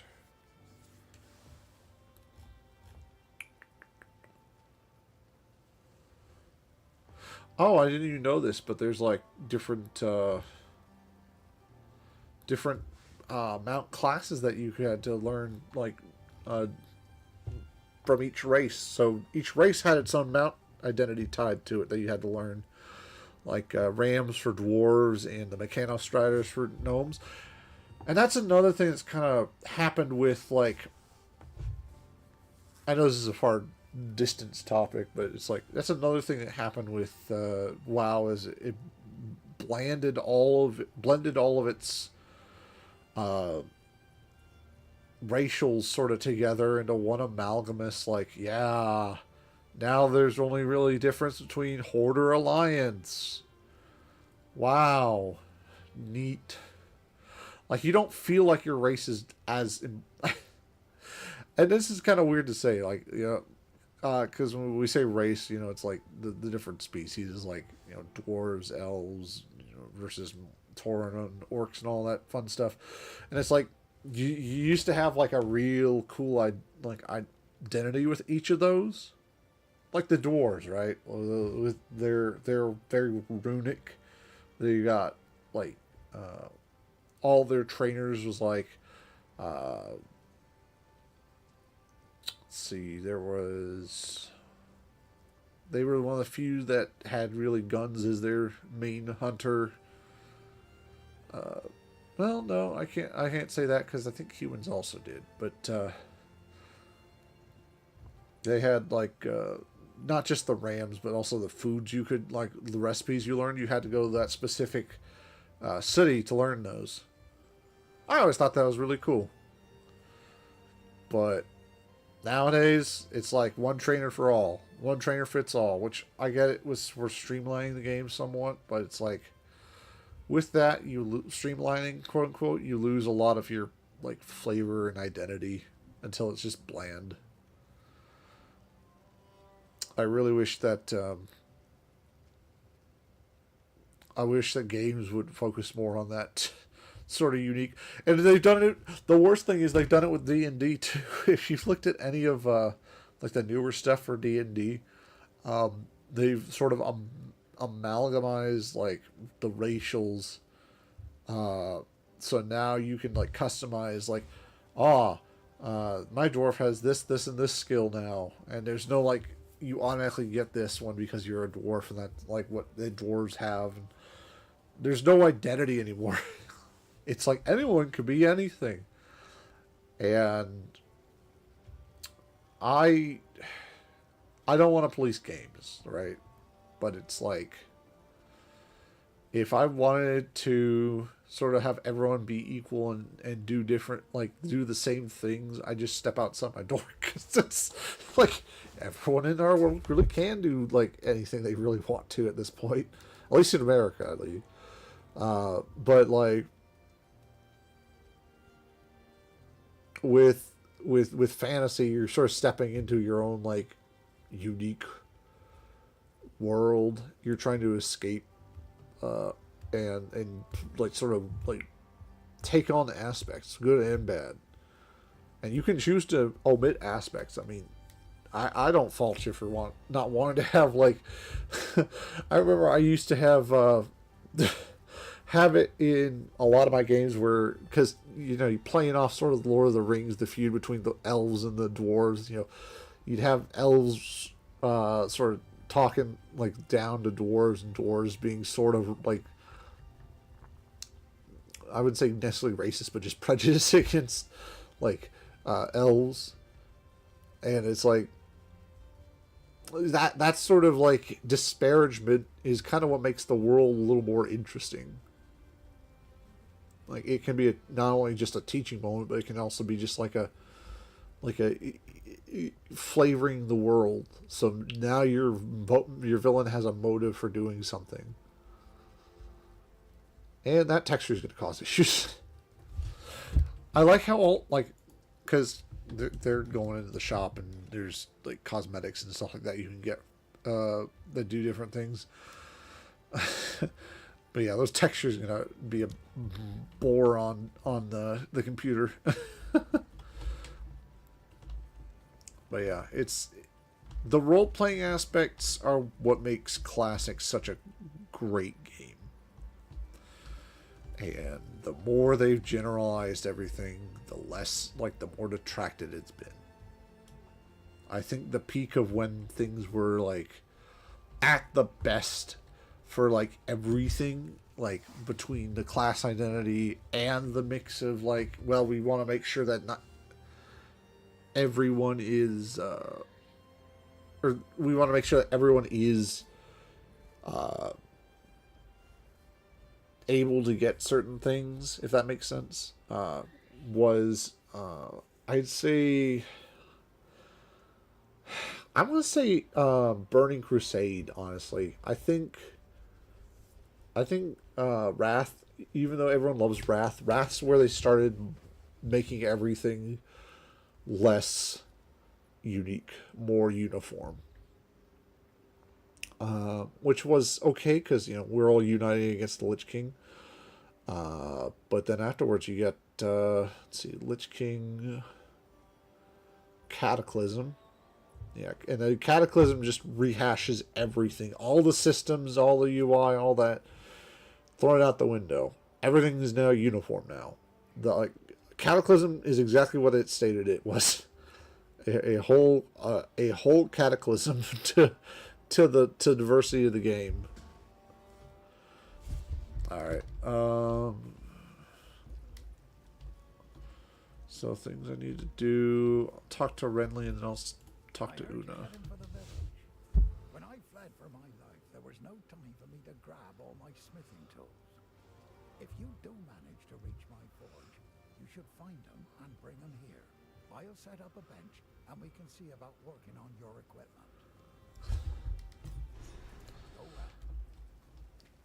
And then Una. There she is. Alright. The wound. It should be fatal, but somehow he clings to life.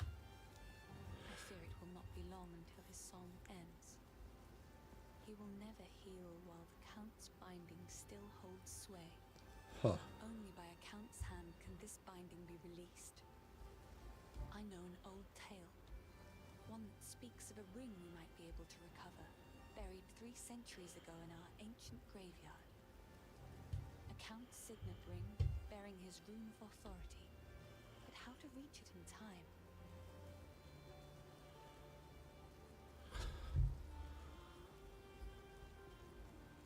Grim Tangle. The overgrown sinkholes and gullies that run beneath Ogham can lead you there. Okay. Stay safe, if you can. Oh, I went the wrong way. Oopsie daisy. I know what I was trying to say, by the way.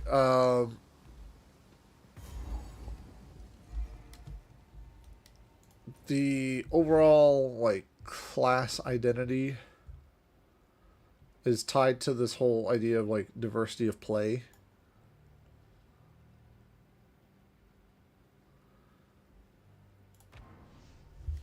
And the more you can branch out with that, the better your game typically becomes. Now, does get a point where, like,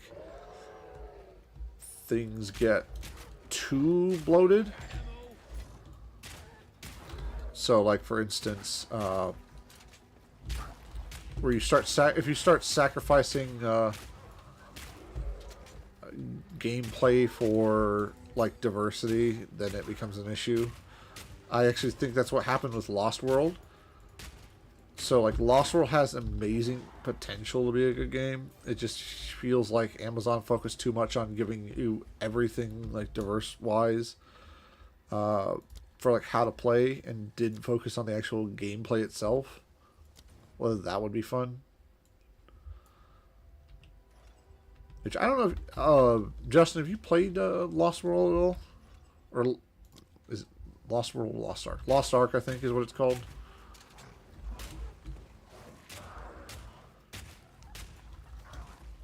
You haven't. It's a good game. It's just, it's got quirks to it. And it just feels bland. I hate to say that because, like, it has amazing, but it had, I should say, because I don't think Amazon's doing much with it anymore. To be this awesome RPG, but it just,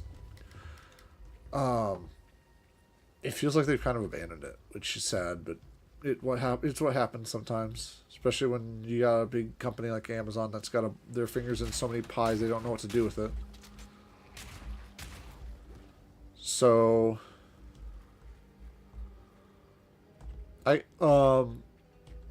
the long story short of it is you get stranded on an island where you can't die. Like, there's, like, this whole perpetuals thing going on, where, like, you die but you get respawned at certain places. And that's like canonical to the world. It's not like you're, like, doing it for gameplay mechanics.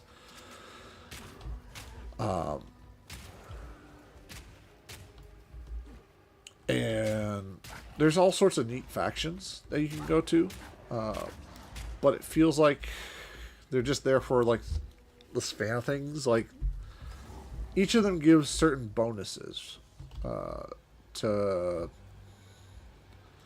like, certain areas, but I don't know if they've ever focused on, like, focusing down your gameplay, because it feels like right now it's too, like, there's too much for a player to be able to do for them to, like, figure out what they should be doing at the time. There's no right or wrong way to play per se, and that can be confusing at times. That's like the too much of content.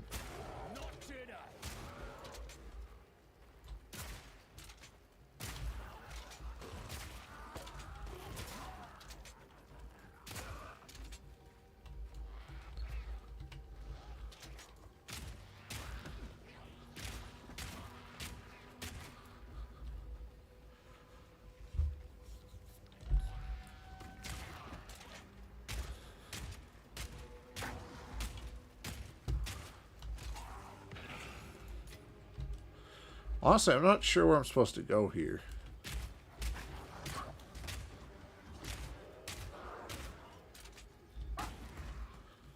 Map-wise. It looks like there's a indication of where to go up here. Entrance to the Grim Tangle. Okay, so actually I'm just not looking at my map, so that's helpful. But yeah, what I really enjoyed was, oh,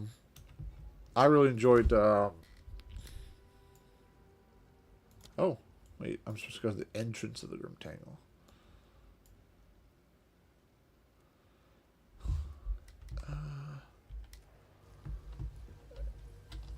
So that's the Red Veil. Where is the entrance? I think it's over here. I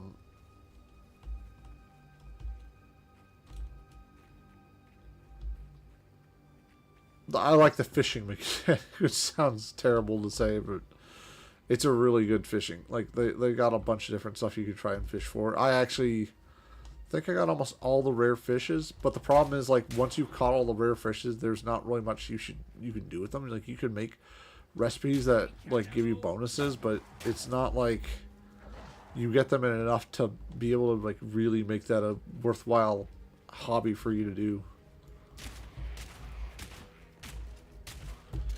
Because, like, the end game is kind of in a weird state for me.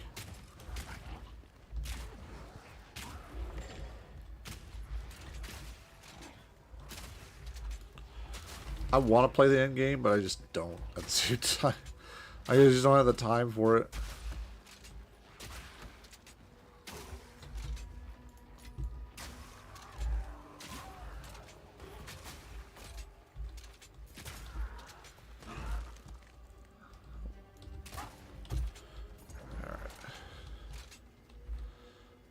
Alright, where am I supposed to be going here? Because I can't find this entrance here that we're looking for.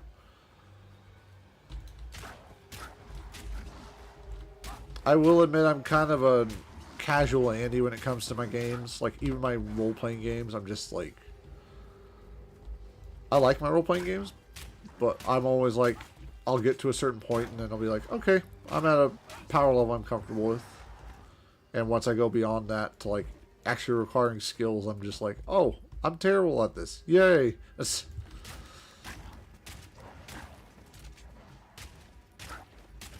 Like, I'd love to get into more party games. I'm just like, I need a party to play with first. Just to sort of, like, palate cleanse. Because I feel like I play a lot of RPGs. But, you know, obviously, do what you love, but it's just like...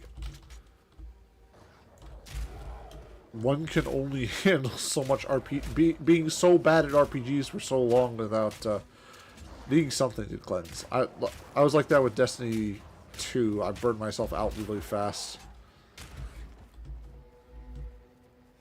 Even coming back, because, like, Jackbox games. Ooh, do tell me more. I actually do want to hear what that's all about. Jackbox games. Jackbox games.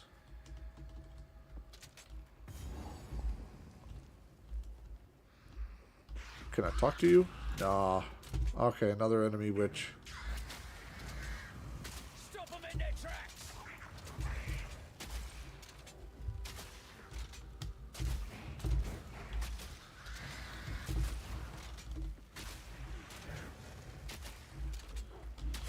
Simple enough. Okay.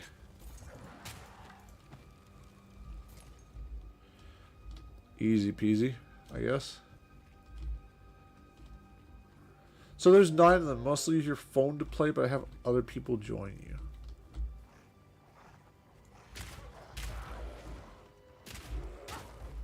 Like how? Like how? What kind of games are they exactly?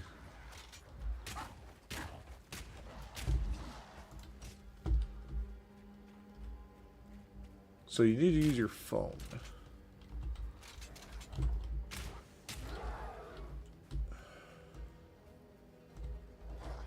Checkbox. You can stream it and have people join.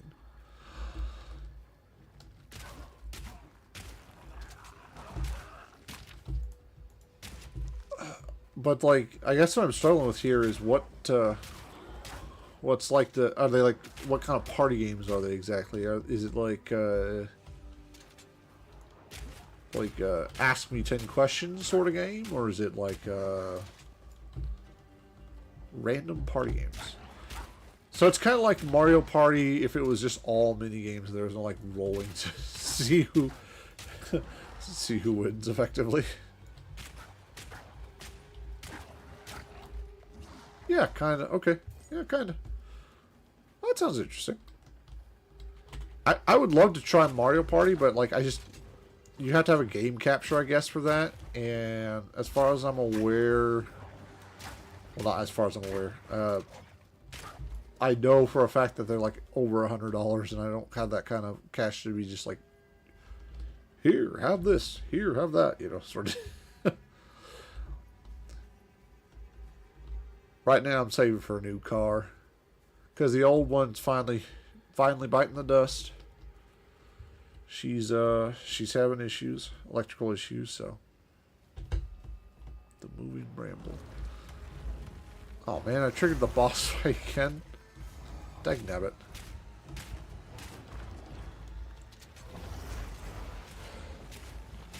I don't even want to use any. Actually, you know what? I'll freeze.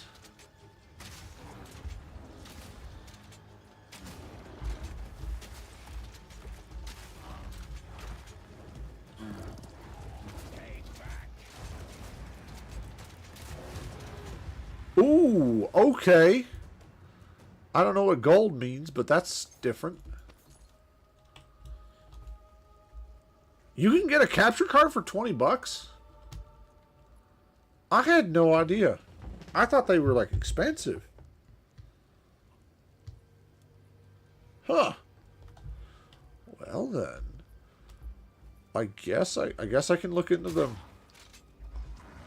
I was always under the impression, I guess I'm using old like logic here, because I remember at one point when I was like a kid, I wanted to do streaming with Monster Hunter on my what is it called, my Nintendo 3DS, or well, it was yeah, 3DS, because I have had a DS at one point, but 3DS was the thing at the time for Monster Hunter.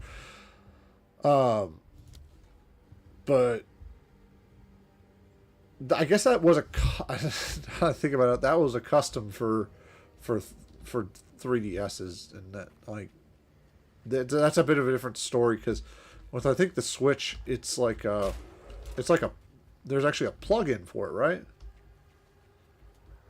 Like it's just like literally just hooking up to the you put it in your computer and then you hook it up to that port. I think that's how that works. Is that right? Am I being dumb on that? Because then I could just stream some Pokemon. I love I say I love I loved the start of Scarlet and Violet. I just like I was actually gonna play that quote unquote professionally, but more or less just like go to some tournaments with my friends and all that. But I don't know. I got busy with work at the time, and I just ended up, yeah, HDMI to USB. Yeah, that's what I thought. Huh. Well. We might have to do that.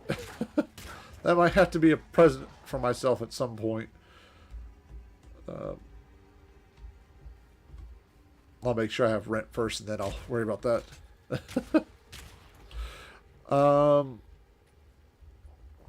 Yeah, have you been playing anything else other than, I mean, obviously, all of your shooters and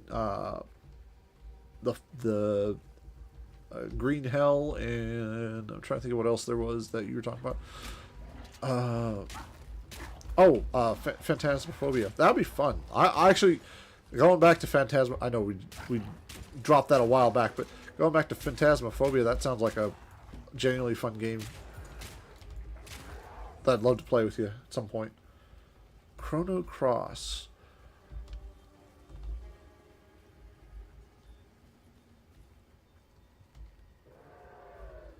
any relate? Hold on. Chrono Crossface. Is that a capture card or is that a? Oh, there's the entrance rectangle.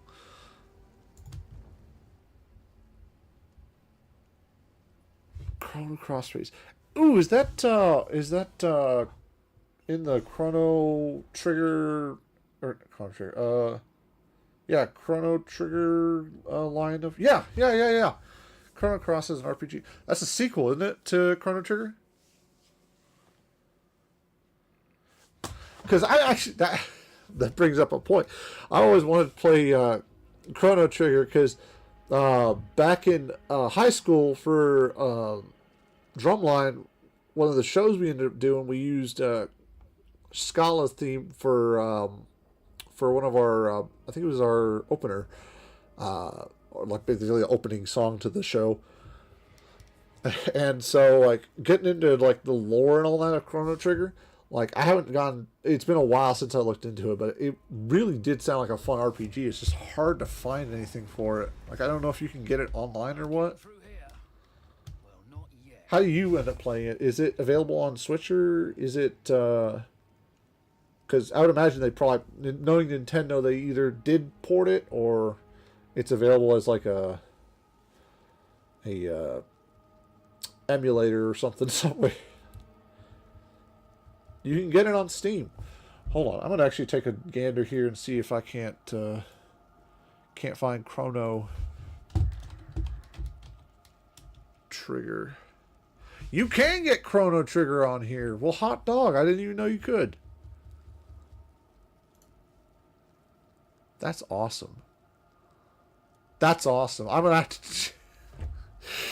I'm gonna have to do that. That might actually end up being either next stream or it probably won't be next stream because next stream is gonna be. Well, actually, I don't have a schedule for next stream. I do know it'll be tomorrow because what I've been trying to do is I've been trying to stream when the dopamine hits. Which is fancy way of saying I don't like to keep a schedule because otherwise I've been having a bad time breaking it, whether that's due to work or being drained from work or I just don't want to play or do anything that day. Yeah, I have a problem with like keeping schedules. But yeah, no. That sounds like it could be a really good stream actually. Or couple, I should say. Couple good streams. Did you end up streaming it, or did you just play it? Because, like, I could imagine either way you'd have fun.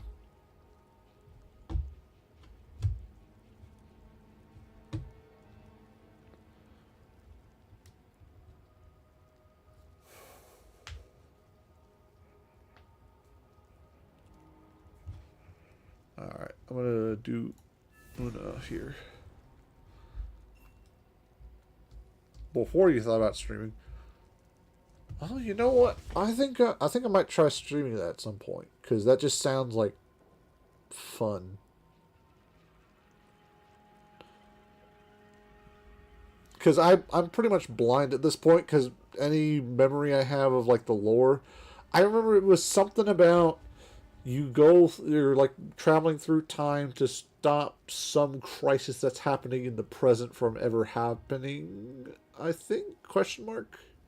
I think that's the lore of the game, but I don't know any of the specifics. All I know is there's this really cool frog guy that I thought was like one of the coolest looking character designs I'd seen in a while. Knowing now that I would really get into Dragon Quest. I haven't played Dragon Quest in a while too. That's actually weird to think about because I got a bunch of them on my DS at one point.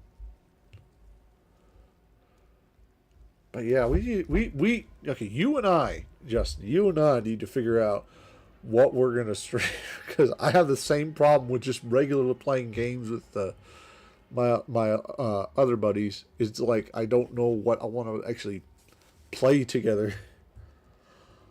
We can try Phantasmophobia. I'm going to actually do some research on that and then probably end up getting it.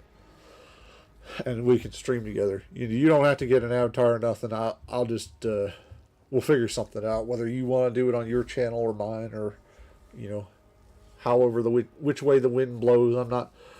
My big thing is I don't really mind, you know, streaming on other people's channel, because it's like, okay, I'm, you know, even when I'm big, it's like, whatever, I'm having fun. I'm not one of those people that's in this to like, will be like, be celebrity famous or whatever. It's like one of these things where, this is just sort of fun hobby. The avatar and the lore and all that's just kind of added flavor spice to streaming. So, anyways. If the Fey spirits are still watching, I believe they will help us. Please, wait a moment.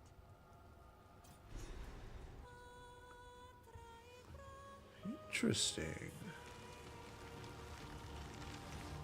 The old magic still Ooh. thrives. The way is open. Please, hurry. Neat little show. Wish I could sing away my problems. Back to the grave. See, this is what I mean when I say he's just a sassy guy. He just, this is, like, the mercenary is pretty much your stereotypical, oh, I fought for coins sort of guy.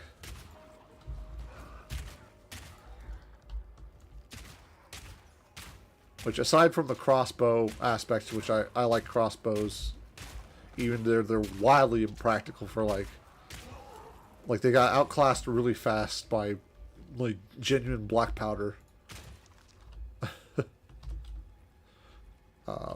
Crossbows are still cool. The rule of cool still very much applies to them.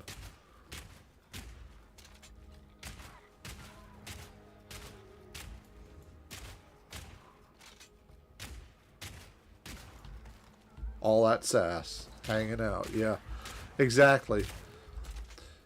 Honestly, my buddy and I were also playing this.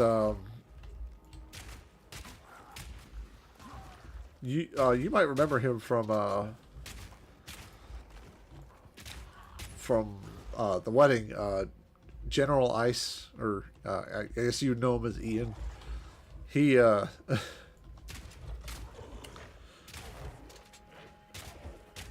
oh shoot, I just forgot. Oh, he and I were playing Baldur's Gate 3 at one point together, and that's been really fun. That would be a cool game to, if you've never tried it before. Baldur's Gate 3 is fantastic. Obviously, it's won game awards and stuff like that. But yeah, it's just fun. All the character, all like the NPCs they've written for it are genuinely like well written characters, and not just like drag and drop caricature type deals. Like, I know some games will try really hard to like make, you know, the archetype. This character is the archetype of the, and it's like, you only on PS5. Well, that's fine. So actually, how far have you gotten in Baldur's Gate 3? Just out of curiosity, because we've only just gotten into Act 2, and he had to actually get rid of his PC for a moment, so I don't know if his account's still saved all that, or if we got to restart or whatever. It should be saved across Steam, I think. But you beat it. Oh man. I mean, no, good, but like, now I feel like I've fallen behind. I got this bad. You know how it is. I got the bad thing where I'll pick something up and then I'll drop it and not touch it again, not complete it.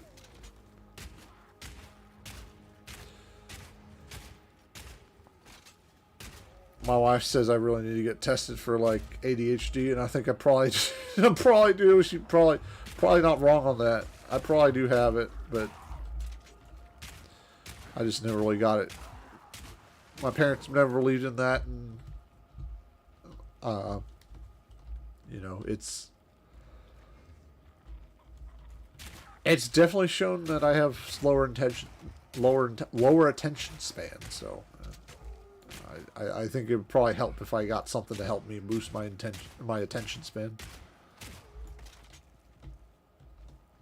But yeah, so far Baldur's Gate 3's been really fun. Like really fun. Out of curiosity, what's your favorite NPC? Is it who mine is? I think it's probably the same as mine. Knowing our personalities are pretty similar. You got to make myself stream and play games. I see. That's why I started just using the old saying, "Follow the dopamine." It really does feel like streaming is a lot less stressful if I just like stream when I actually want to instead of setting a schedule. Like right now, I actually was thinking about it as soon as I got off work. I was like, "Do I really want to do it now?" I mean, because at the time I got off work early today. About 10:30, and I was like, do I want to stream now? Because like I have all this free time, but I wasn't feeling it. So I was like, let me take a bath, take a shower, you know, sort of enjoy myself here. And yeah, it was a good decision because I've been a lot more talkative, first of all, than I probably would have been. But also, just, this has been much more enjoyable.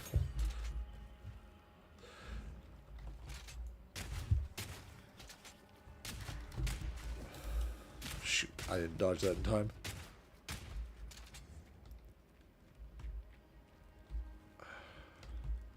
Make myself play games, though. Finish games, that's another story. I really do need to, because I got pretty good at Fallout. I shouldn't say pretty good. I've gotten decent at Fallout. And I did have a lot of people who, like, actually started following me, watch my Fallout stuff. Because, I guess I shouldn't say surprisingly, but, like, the community around Fallout 76 has been really, really kind. Really helpful towards newbies. I've been really impressed by that. Like, that's the number one thing I will say about anyone trying to disparage Fallout 76 is the people that stayed are actually the good ones. They're the ones that they genuinely want to be nice, help you, and grow the community. And there's only one kind of person I've never met them, but there's one kind of person that I've heard of that actually ruins 76 for players sometimes. And that's PvPers, but you really have to go out of your way to find them, and you have to agree to PvP anymore, so it's like, most people don't. But I guess that's not very healthy, per se. That is to say, not a whole lot of people like to PvP, which, that's absolutely okay, because I don't either. I tend to find that in terms of reaction time, I have very little when it comes to other people. So, but I can always, like, I've been honestly, I don't know if you've been checking it out. Uh-oh. I don't know if you've been taking a look at everyone streaming Marvel Rivals, but, like, it really, like, obviously it's same kind of, like, I don't know what the genre is called, but, like, I think it's hero shooters. Like, it gives me real big vibes of Overwatch when that first came out, and I was never good at it. I always played Torbjorn. And so obviously that sort of cements what my skill level's at. But that always that looks really, like, kind of fun, but I always got a sort of hesitation about jumping in on, like, games that everyone's playing, because it's like, I don't want people to think I'm doing it because I want to just sort of hop on the hype train or whatever. Like, it's mostly just about, like, it kind of looks fun. It just came out, you know. That's why it's kind of weird being a fan of Monster Hunter, because, like, Monster Hunter Wilds is coming out here in February, and there's been, like, the closed beta and all that.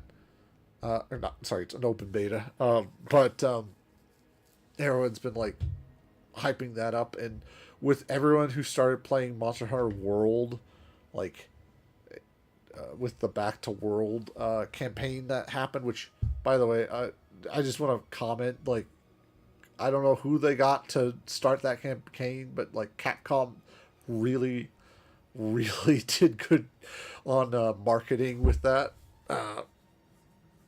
You did? Okay. Here's the deal. Justin, here's the deal. I have been playing Monster Hunter, and it's like my genre. Like, of all the games I've ever played that like I can say for sure are like my series, Monster Hunter is my series. Even though I've not played it on this channel at all, like every game, even, let's see, is there a game I haven't played? Okay, so I haven't played 1 and 2, which is Monster Hunter and Monster Hunter DOS. I played, my first game ever in the Monster Hunter series was Freedom Unite, and I've played every single portable game out there, including the ones that were Japan exclusives. I actually still have my Japanese copy, even though I don't understand it at all, of Monster Hunter Portable Third, which was a Japan exclusive Monster Hunter. One of the only one, as far as I'm aware, to not come to the U.S. Because usually what happens with Monster Hunter games is there's the Japan name of the game, and that comes there. Sorry, I should explain. This is how it used to be. They used to have the global release system. Used to be, they get the game like a year or two in advance, and then we almost every single time got the game, but as a different name. So like Monster Hunter, for instance, Monster Hunter Double Cross is what we call Monster Hunter Generations Ultimate. Just as a example off the top of my head, Freedom Unite, I forget what it was called in Japan, but yeah. Needless to say, I have very, very strong ties to Monster Hunter, and I would say we absolutely have to get you into it, because it's one of those golden gems that for the longest time nobody else played. I was kind of the weird person for. I remember in middle school I carried around my PSP, my PlayStation Portable, for those who don't actually remember that. And played Monster Hunter Freedom Unite, and nobody really knew the series. They always thought it was weird looking, kind of. They're like, you're fighting dinosaurs, and that's kind of true. I mean, that's the overall vibe, but it's just there's something special about it. Like, it's hard to put into words. It's like you get so good with like a weapon that you enjoy, and the hunts just get harder and harder, and it's just there's a magical flow to it. I don't know how else to describe it. The success of like taking the like monster and each of the Metal Gear Portable Ops and Final Fantasy Tactics. I have actually so funny story about Metal Gear.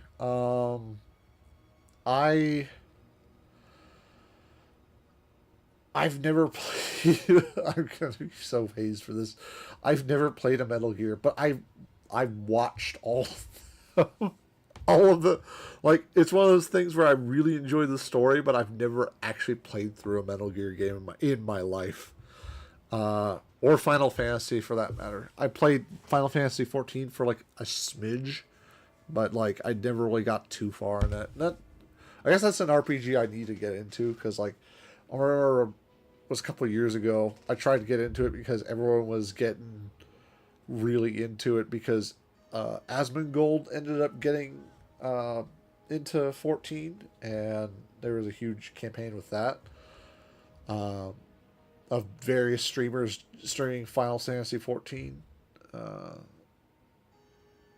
but it was never my thing.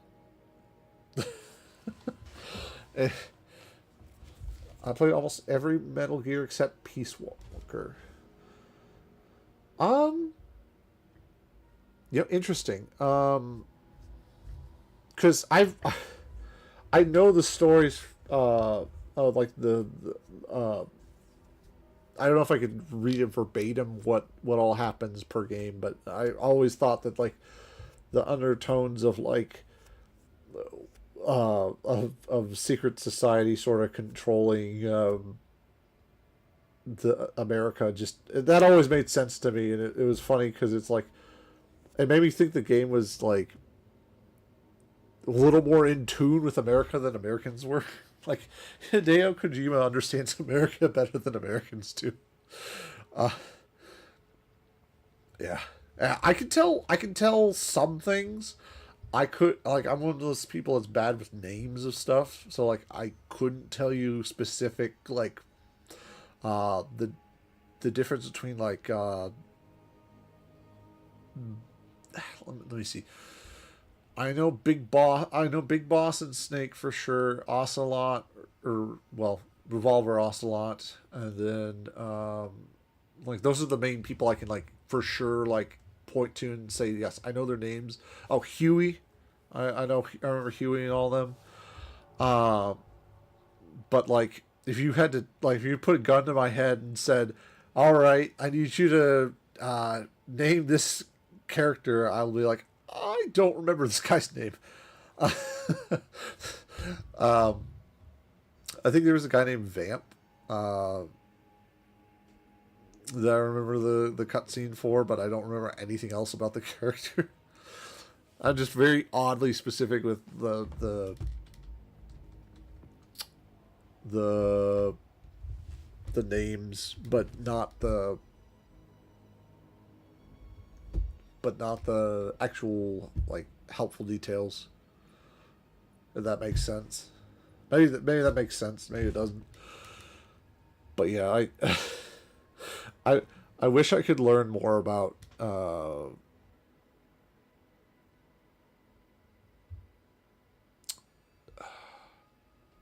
I wish I could play through the game and commit to finishing it. That's what I'm trying to say. It's like I know I've played. It's funny. Fallout New Vegas. I've played through the Battle of Hoover Dam once, but I've like made a dozen saves or whatever throughout my time of owning a PC. And so it's like I gotta really work on my attention span. Is what I say. Like finishing a game to completion is difficult for me, but I need to make the time. Vampire wouldn't die was codenamed Vamp because he's. That's why. That was why he was codenamed Vamp. I thought it was because he did the weird thing with when he cut Raiden and he's like licking his blood in that fight. Yeah.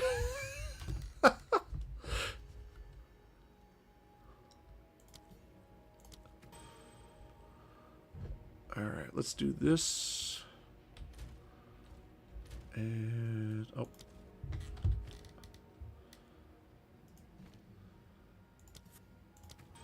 We'll upgrade. 45.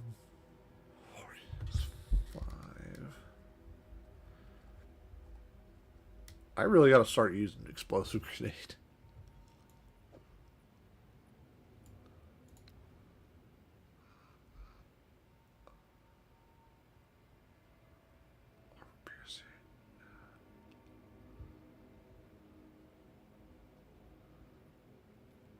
I actually completely forgot this was a toggle.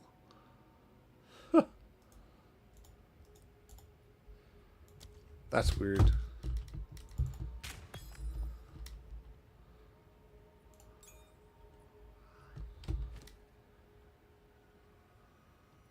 Huh.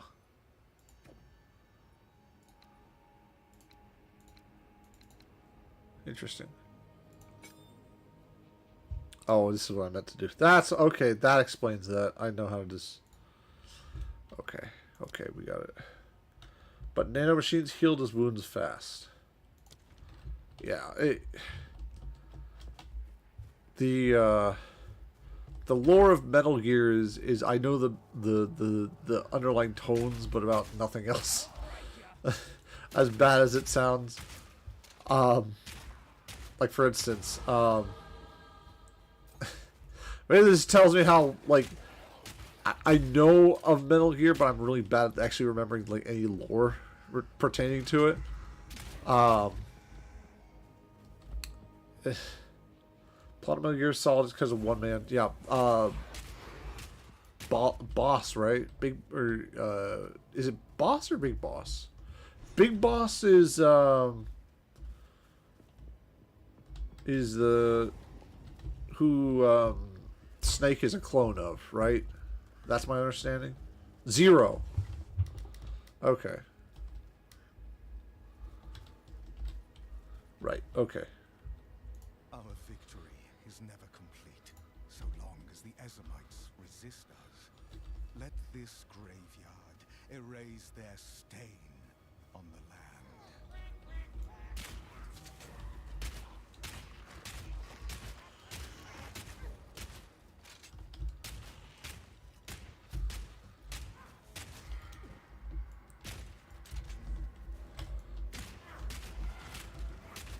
It's really bad that my biggest exposure to Metal Gear has been like my knowledge of the like one game in particular. It's not even in the mainline series. I know the bare minimum of lore about it to be like, okay, I remember this event happening.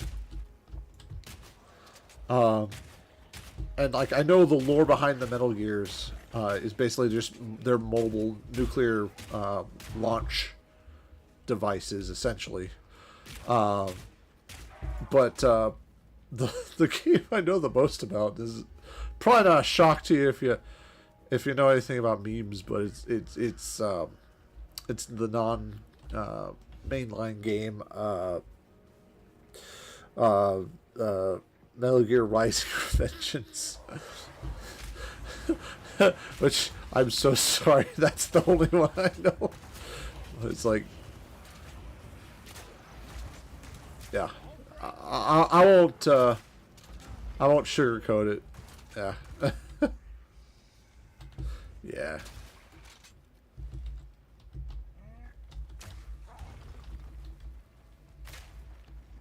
Oh, okay, that's how it works. T, huh? Nanomachines, son. They harden in response to physical trauma. Yeah, yeah. I'm one of those Metal Gear fans. But it kind of does a good job of summarizing the whole like theme of Metal Gear, which is oh, me likey that. Wow. Okay. Anyways, I just found the full auto toggle on the crossbow. But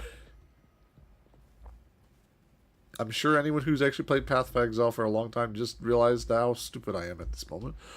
But yeah, Nanomachine Son.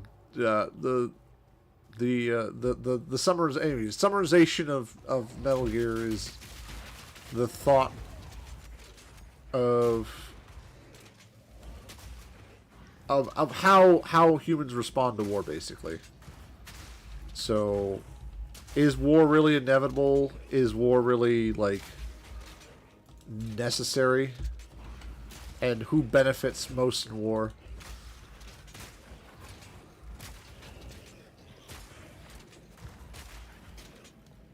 Which I guess it's not very deep, but like the idea that the U.S. government like sets up stuff that's not even fiction, it's reality. It is in our nature, right? But it's like it is propped up by greed and the desire for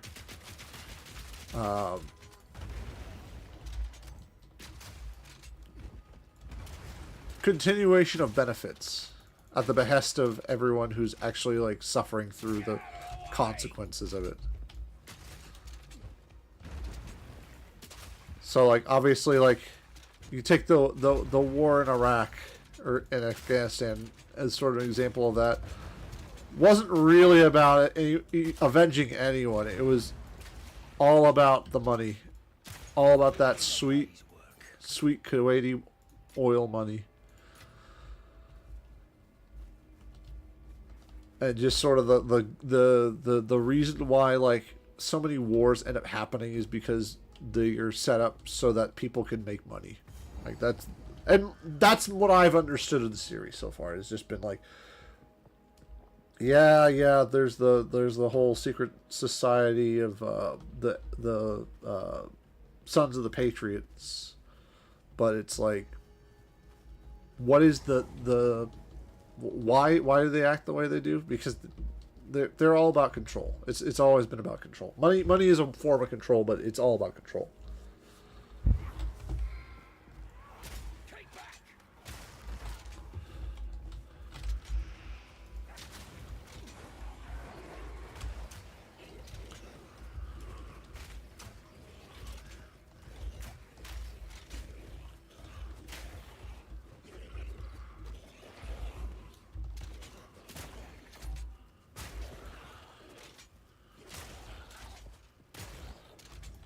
Wow.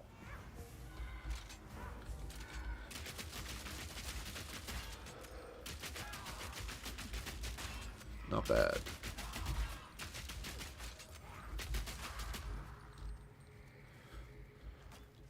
There was a lady named Boss, and her final will was missing. Yes.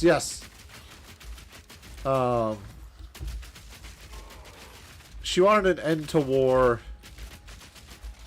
through the destruction of the Soviet Union. Right? That's my understanding of it. Was she was trying to provoke a war to end all wars, basically. Was that it, or did I misinterpret that? I know in game her thing was misinterpreted, but I'm talking about like, did I misinterpret the final will that she actually wanted? That wasn't it. Okay. Actually, elaborate. I don't remember what it is then.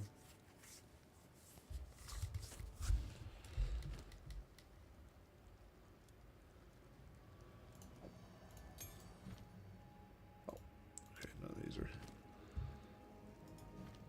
Oh, dang. It's a deer shot.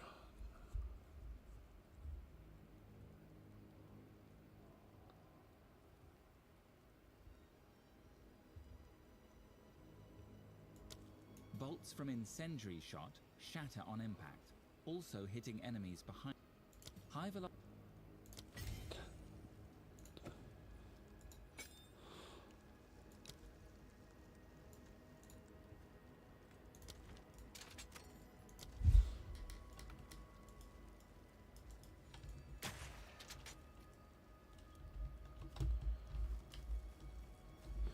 From what I remember, she wanted different nations to come together peacefully, but she could only do that though through the destruction of the Soviet Union, from what I understand. And the only way that could have been organized was through the ultimate victory of like all the sort of allied nations of the U.S. and Europe. I thought.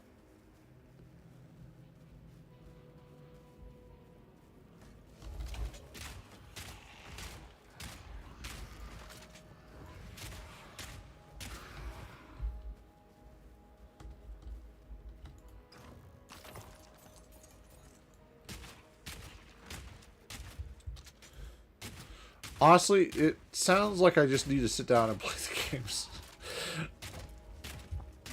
Which, again, that's one of those things I'm going to have to put on a great list of to-do things.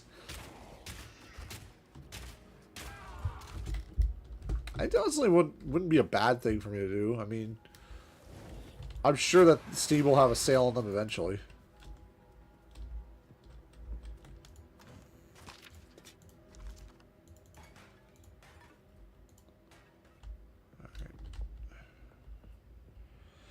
But Zero thought it was to come together in one nation. Big Boss wanted a refuge. Yeah, that's why he founded the Diamond Dogs, right?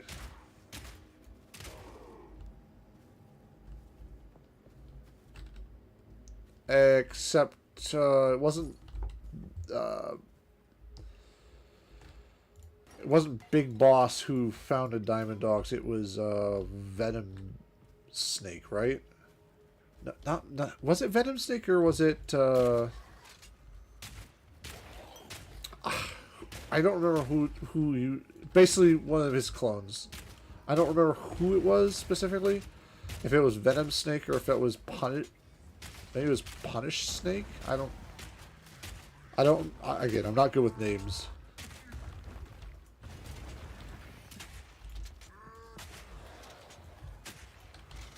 Shoot.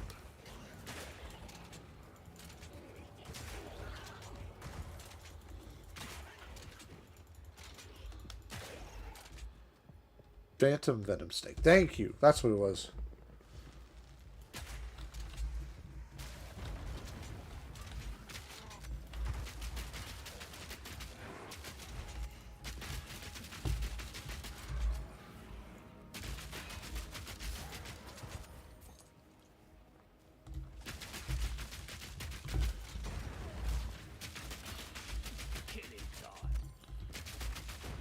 Oh, shoot. Okay.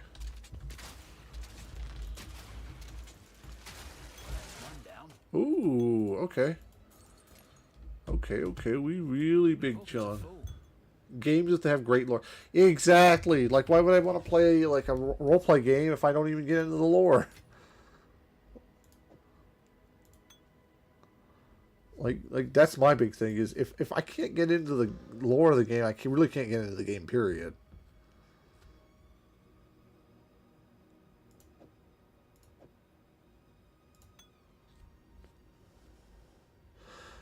That's why I think Monster Hunter's actually gotten better, is they're starting to introduce sort of, I wouldn't say hard lore, but they're starting to introduce lore, period.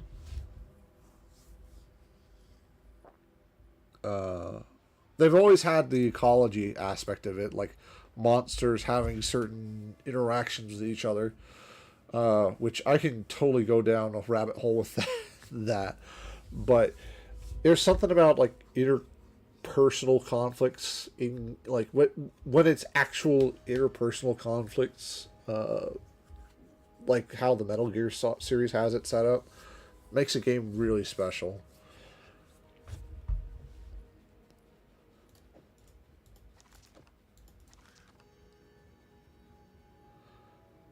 Which was the... Oh, here we stock units. Onslaught Palm stock units. 24 to armor, adds 1 to... Wow, okay.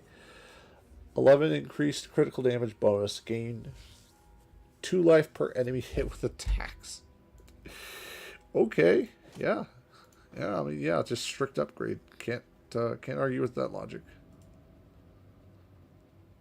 Quilted vest. 60, 10 strength. Fur plate. Half fur plate of the brute. 20 to stun threshold. 22.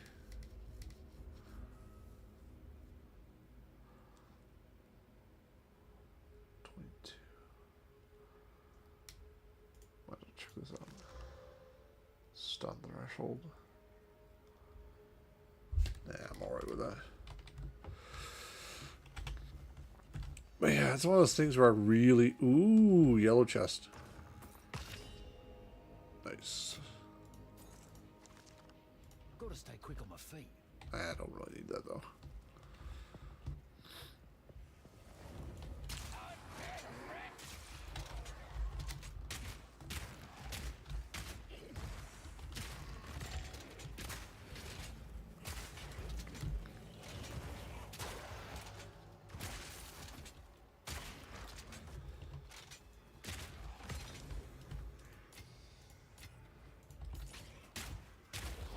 I'm trying to think of the last game where I really got into the lore.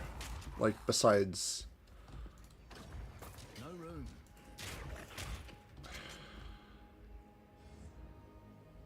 Oh, wielding a bow. Okay. Yeah, it doesn't matter. The last game that I really got heavy into... Huh.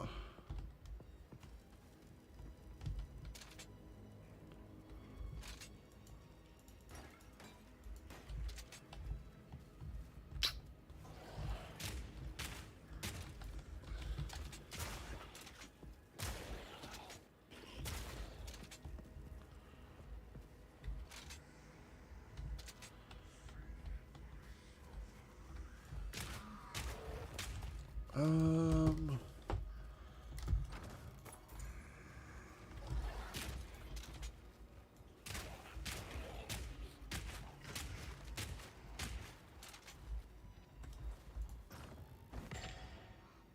room.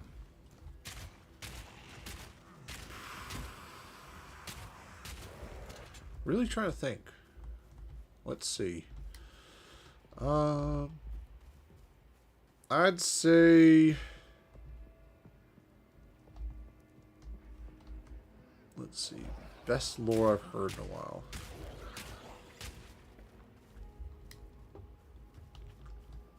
Off the top of my head that I can think of that I know for a fact, I'd say probably Elden Ring, but that's kind of a cop-out answer.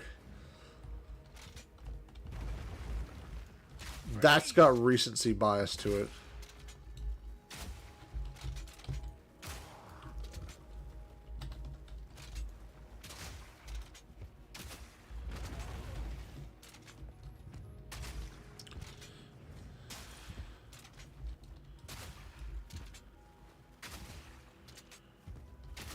That's one down. Okay, yeah, dang. Okay. The pockets are full. Dang. Okay, let's go. That's something for sure.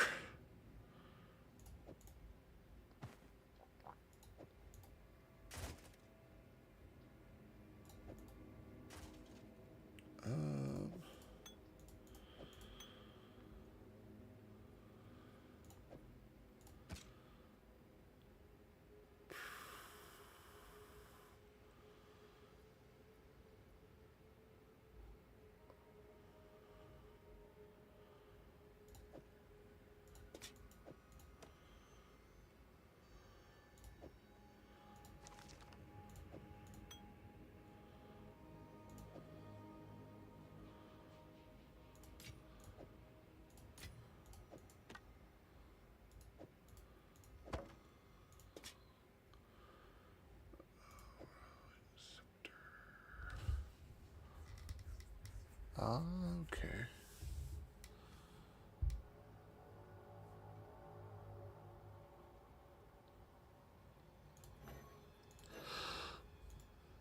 I'm not gonna worry about it. I don't need it.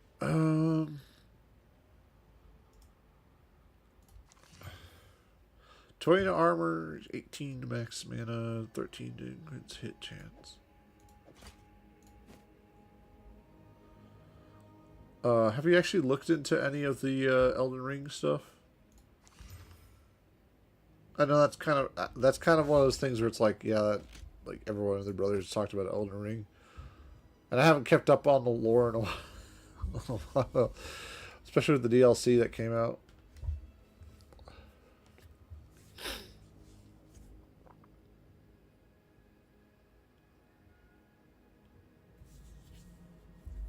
Never played. Well, yeah. It's got, from what I understand, it's got really good lore behind like the lands between are full of just sort of how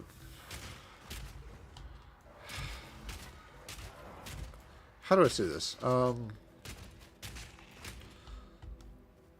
Tragic tales where you think you know the context of things, and then you find out later that that's not actually the case. Like, for instance, best example I've got right now is Morgoth.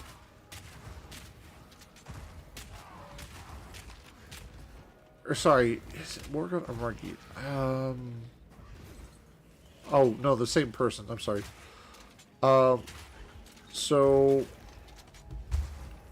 when you first encounter him, he's like all gung ho about stopping, you as the Tarnished from achieving Elden Lord, basically succeeding sort of the this sacred duty of providing power to the Erd tree. But what ended up happening, but the reason why he doesn't want Tarnished is because Tarnished are like viewed as like a cursed undead, and it's weird because Morgott / Margit, they're I forget what it's like, rune curse or whatever, like basically they're born with these really odd deformities, like twisting horns and stuff like that. But they're royalty. And you find out that his backstory is that he was born to, let's see, Queen America, and he and his brother, which that might be the whole Margit Morgott thing, is I can't remember who's whom. They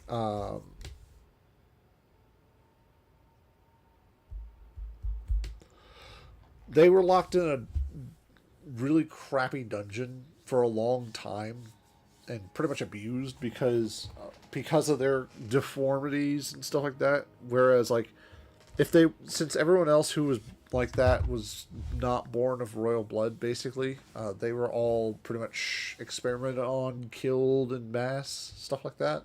You know, fun, grim stuff like that. And his brother, basically, I don't think he's a twin, but he's just his brother that's also rune cursed, took a completely different path. So whereas Morgott's trying to basically redeem himself because he sees himself, he's been sort of, it's taking the two abused paths, basically. One is trying to redeem himself in the eyes of his parents, which would be to become worthy of, like, of his standing in service to the Erd tree. Whereas his brother's like, I'm gonna burn it all down. You guys did this to me. I'm gonna be like, gain power to the point where I'm just gonna burn it all down. And you can't really blame him, to be honest, because when you learn about all the really awful experiments that went on, yeah, they probably should have burned it all down. But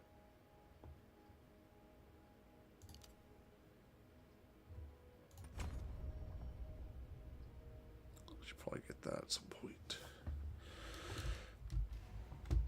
The lands between are full of a bunch of, like, mini stories that all revolve around this Erd tree, essentially, and the idea of, like, is fate dictated by some higher power, or can you yourself separate yourself from that power and sort of become more than what has been quote unquote guided for you?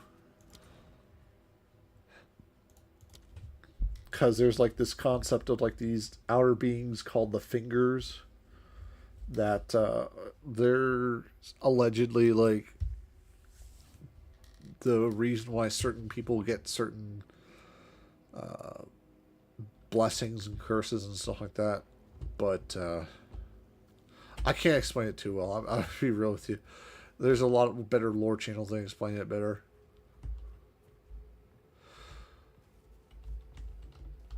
I will say I'm not doing too shabby in Path. I'm really impressed with some of these drops here. Which I don't know if this is supposed to be rare or if this is like... Because I think blue is like baseline common.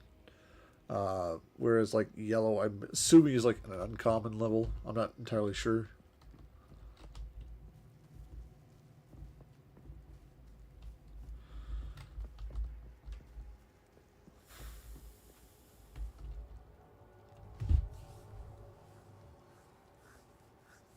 I want to go down here, but I'm going to go ahead and check out what this quest giver wants to do.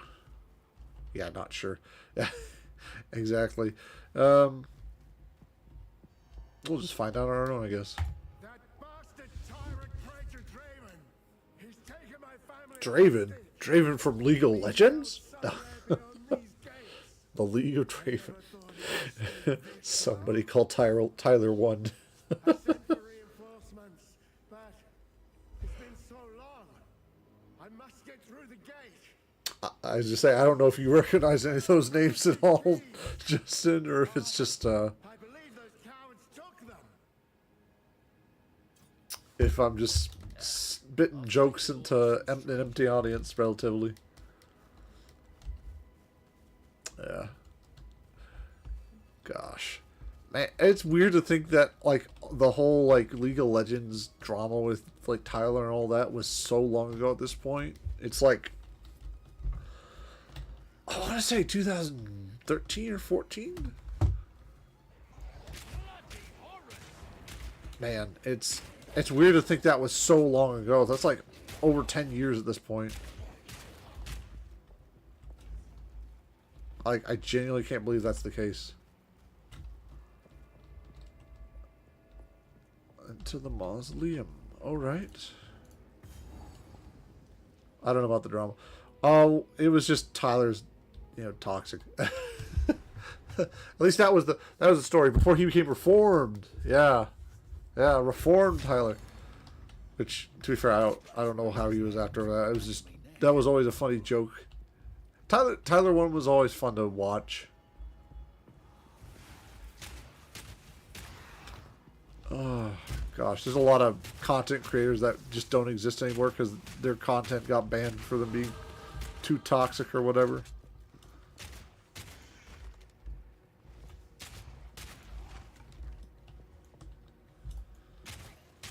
Ugh. Somebody call the Cthulhu squad down here.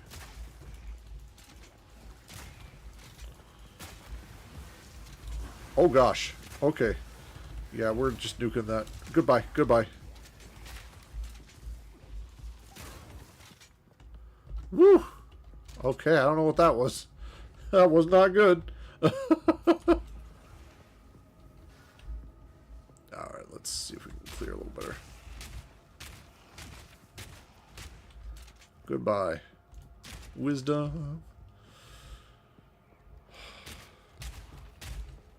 See if I can't get.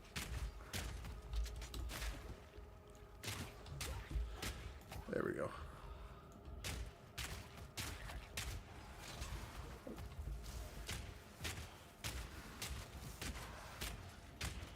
Good.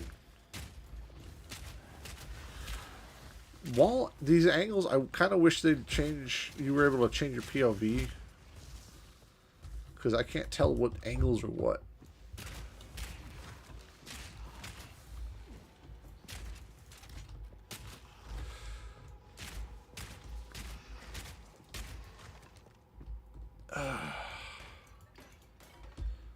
Things have really changed the last 10 years. Like, it's really insane to think about that. Like, going from, like, even 2015 to 2025. So much crazy stuff's gone on. Not only in my own life, but just, like, in general, like, the content sphere. It's so different than what it was. Oh, we got vampires in here. I think that's what they're supposed to be. I don't know. When I see lots of blood and sort of aristocratic look, I usually assume it's vampires.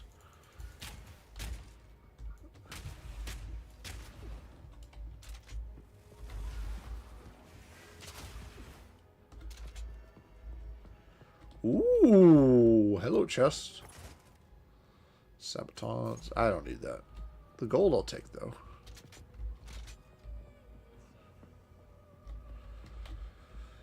Oh, I still fondly remember the old Filthy Frank era, which you probably don't even know who that is. But there was a content creator on YouTube way back in the day called Filthy Frank, and basically he would just...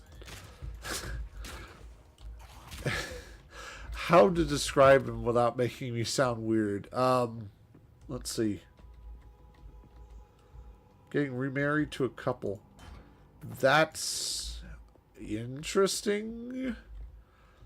Yeah, I good for her. I guess. Yeah, the whole situation with that, I still feel really bad about that because you didn't deserve any of that. But I am glad you got away from that at the same time, because like you of all people do not deserve that sort of drama in your life.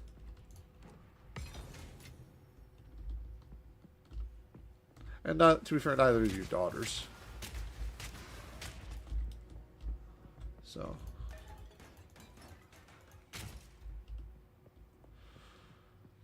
Bag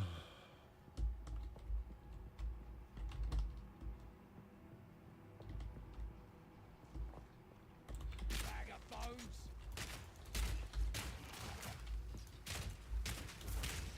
Gooms?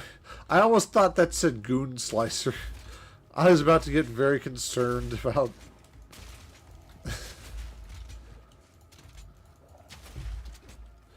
Oh, it's... Okay. Okay, it's dealing a certain amount of...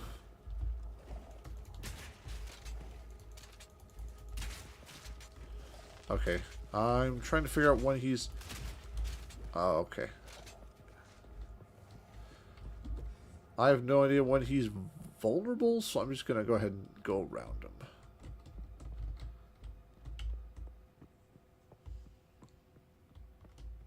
Yeah, we're just going to ignore him from now. I'm trying to figure out... Sure. Oh, I'm dating and found this amazing woman. Good, good, good, good, good. Glad to hear it. I really am.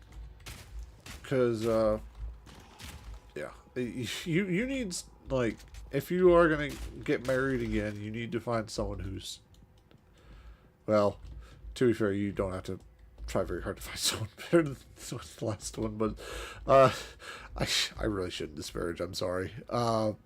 It's just really ridiculous what all she put you through. Uh-oh.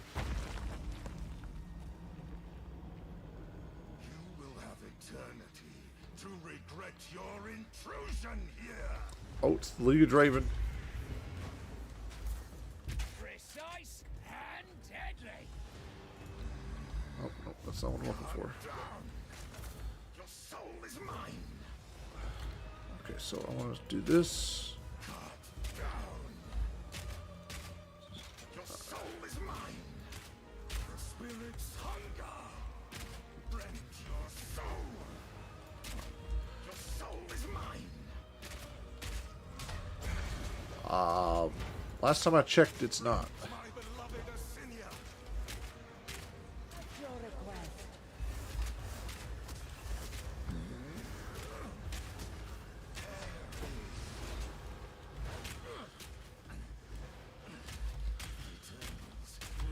Oh, I don't have to aim. I assumed I had to aim. Okay. The spirit's hunger. Your intrusion will be punished. Interesting. Your meaningless life. Asinia. Oh my gosh. Okay, I think he entered a rage mode. I could be wrong. Oh, I'm gonna die. Oh, okay. I am your master. Yep. Okay. Okay, he can't be frozen in place. Rend your soul. He's slowing down. Okay. Asinia, join me. I answer your call. Okay, got him, got him, got him, got him. Alright. I didn't get my shatter off, which sucks, but oh well. Oh, there's the Eternal Night. Intrusion will be punished. Alright, let's try this. Oh, oh, oh. Asinia, Okay. join me will be punished. I answer your call. Oh, I'm really clutching right now. Oh, man. Obey. Rend your soul. I got him. I got him, right? Yep. There we go. Bloody Eternals. Never did know when to quit. Here's Okay, it's very clear that that wasn't working. She thinks I should do streaming thing too. Yes, you should. Because I think you're entertaining. Oh, I know how this works now. Okay.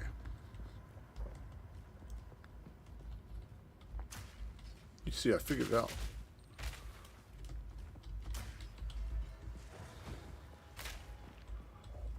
All right.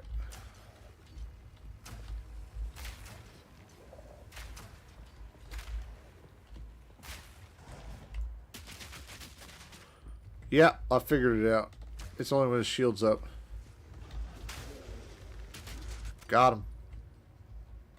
Okay, I didn't even get anything for that. I just got to live, I guess. For the funds. Yeah, it takes your mind off things, if nothing else. And it's just fun to do, to be honest.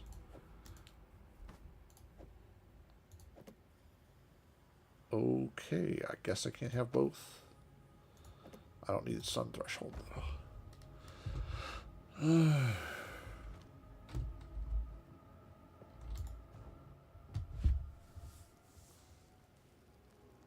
Yeah, if nothing... Sorry, I keep bumping it. If nothing else, I mean, it's just fun to do. Like, me, for personally, I yap regardless of whether I have an audience or not. And so it just kind of makes sense. Now, granted, I'll yap less if I have no one to talk to, but it's like, I like to run my mouth a lot. So, regardless of who's here, I'm still going to be talking, so... How do you travel to Algo Village? I think... Maybe I can pass through here? Maybe I gotta go back to the riverbank and go up this way. Although, no, that's just the river going through there. So yeah, I gotta circle through here. I'm assuming past the Sea of Twirly Gumdrops. Okay, yeah, because 12, 13... I'm at 8 here with the mausoleum.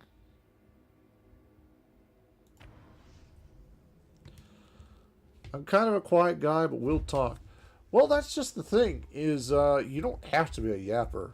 Like, to be honest, with... I don't know if you do it with camera or not, but with this model, it's just like, I try to do it so I'm not just some static guy on the screen.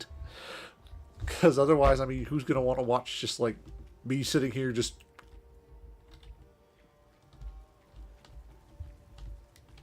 You know, fish-eyeing for the next... How many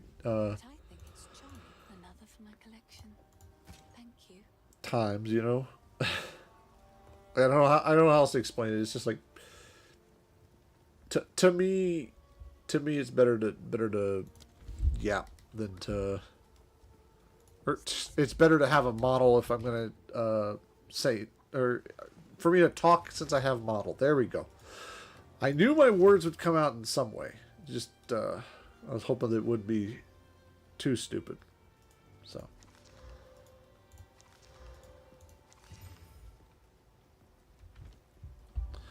Gotta set up like that. Well, if you're looking for like a webcam, what I do, I'm really, again, bad with technology. I literally went to Walmart. I got a $20 Logitech webcam. And I have it like haphazard. It's funny because whenever Bean the cat, one of our cats, hops up here, sometimes when I'll have to let her in here, she'll jostle the webcam and I got to readjust my model. But I imagine if you just do that, like, I don't know how the green screen thing would work, if that's what you want to do at some point. But I do know that, like, for just a basic webcam, you just go to Walmart and get a cheap one, and that would work, I suppose. Ooh, I get a regal shard for that.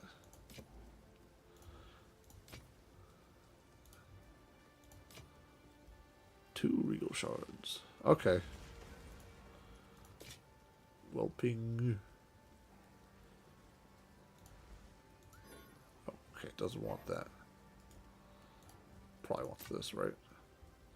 Oh, you don't even have to have it enchant. Okay, I see how it is. It's just it has the potential for it. Gotcha, gotcha.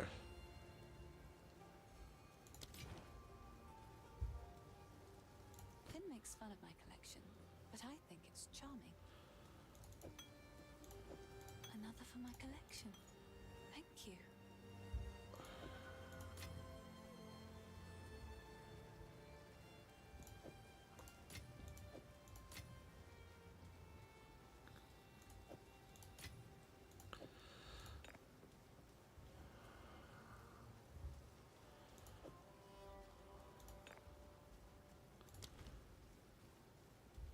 Goodbye. Interesting. But yeah, if you notice there, it's just like sitting there watching a model blink on the screen. It's not as personal as like, you know, watching a streamer. Like I feel like if like watching a streamer, watching like a person on a webcam would do.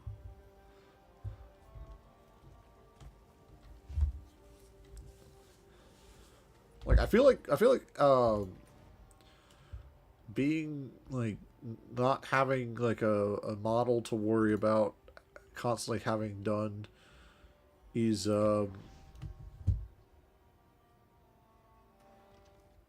it's a lot. I wouldn't say a lot less, but it's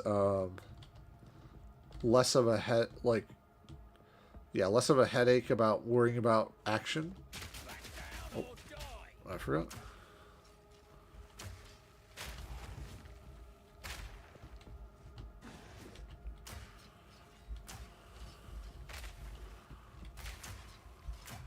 Need more time.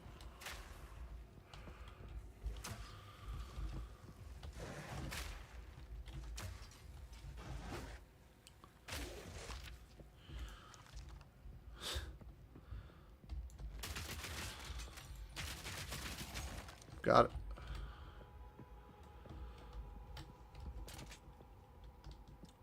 See, the thing that I should have done with VTubing is I should have honestly done 2D first.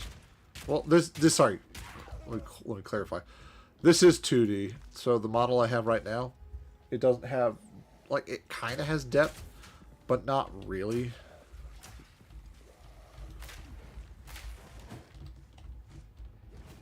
Uh-oh, I'm stuck.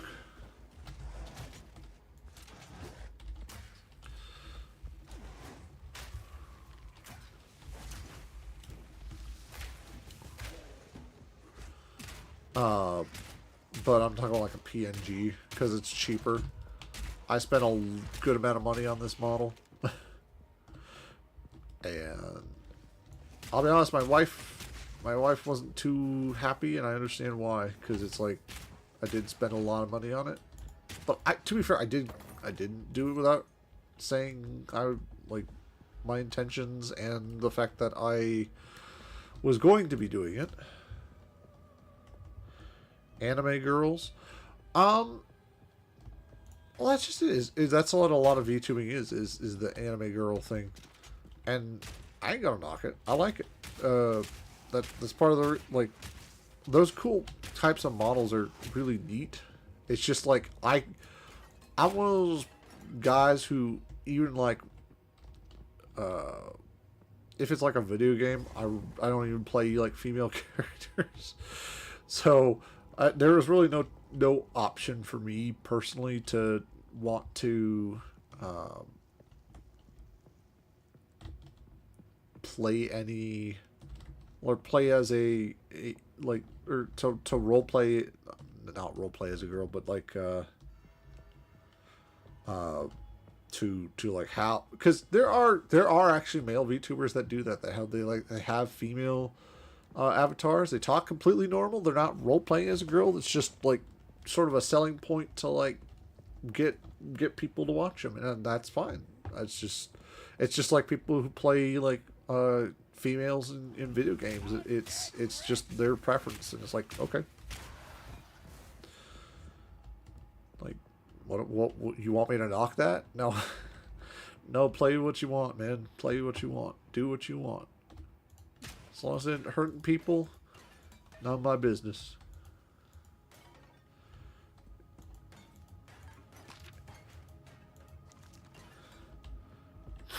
You know, as a Christian, there are certain consequences to, like, certain actions, but I don't think playing females in video games or, like, playing as, like, or role-playing as, like, a anime girl on your fictional profile, I don't think that's going to count towards anything there.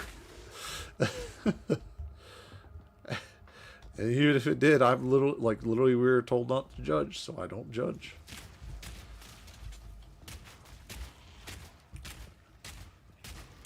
Like simple as that. Like nothing else really needs to be said.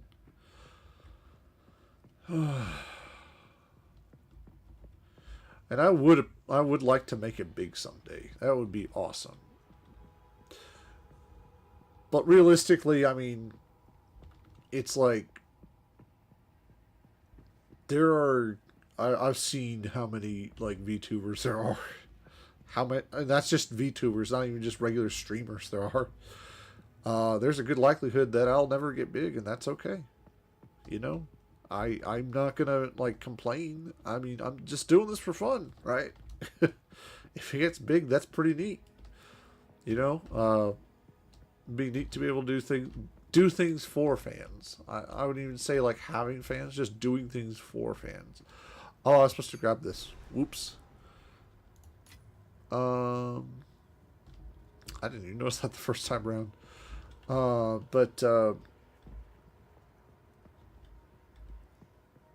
there's a lot of people that get hung up on like the money making aspect, and then they get frustrated that they're not getting a lot of views or whatever, like as a streamer. And I kind of get it. It is kind of weird streaming to like me, myself, and I. Like, no one's watched you almost the whole stream, or you've had people pop in and out the whole stream. It's like, yeah, it's kind of weird to do, but you know, at the same time, it's like I'm giving people an option. But and another aspect to it is I don't know if you do this, but I also stream on I like simul stream basically on YouTube as well. Just so I have an archived video of it. Because I don't know how to do, I'm sure there's a way to do it on Twitch, but like I don't know how you're supposed to archive on Twitch. So I use YouTube as like my big archive of like all the live streams. And if you really wanted to, you could actually go on there right now and find them.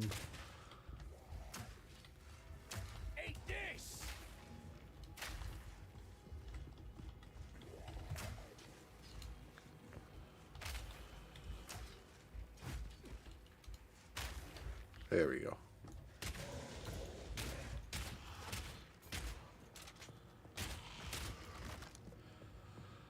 I gotta be doing something right. Like I haven't died. I haven't died since yesterday on Path of Exile. So I've been doing this for 3 hours. So I gotta be doing something right. Maybe not good, but I've been doing something right.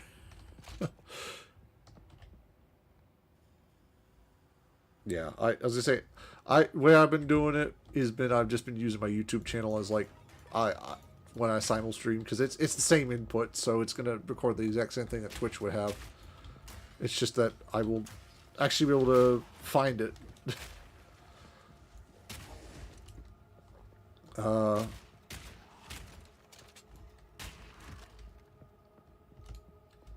yeah, I've been.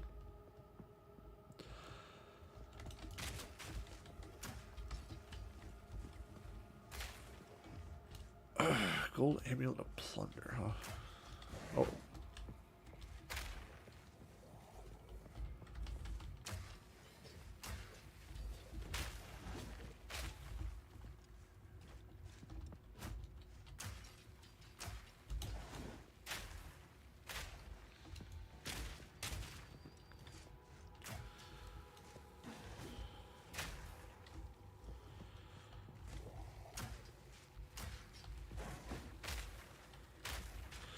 Honestly, if I'm going to be completely honest with you, I actually don't really care about, like, if I made a lot of money, that'd be cool. Like, that's part of the perks of being big is you make a lot of money off it. I actually care more about, like, the possibility of interacting with big streamers than anything. Like, I'm by no means a, like, fandy. Like, someone who just, like, really likes, like gets into, like, a fandom or whatever. But it's like, if I had the option to stream with someone as, you know, cool as, I'm gonna throw some names out you probably don't know. Maybe you do. I don't know. So for instance, in VTubing, it'd be huge if I could stream with someone like Kirsha or you know, any big VTuber would be really neat to be able to do. Or like Asmongold would probably be the biggest thing of like anyone's life, but like realistically, it's not gonna happen. Like, you just gotta accept that. If it does happen, you know, he's just a guy, so like that's another thing. But that would be the biggest perk for me, like meeting, like, I guess it's internet celebrities, right? So like some people get weird about celebrities, but it's like it'd be neat. It's not everything though, right?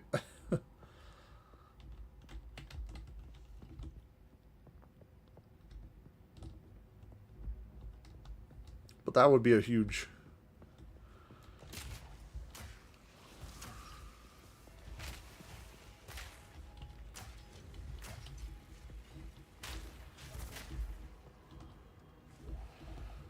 Oh, you can trade in the game. Okay, I didn't know you could. I knew in Diablo you could trade. I wasn't sure how that worked, though.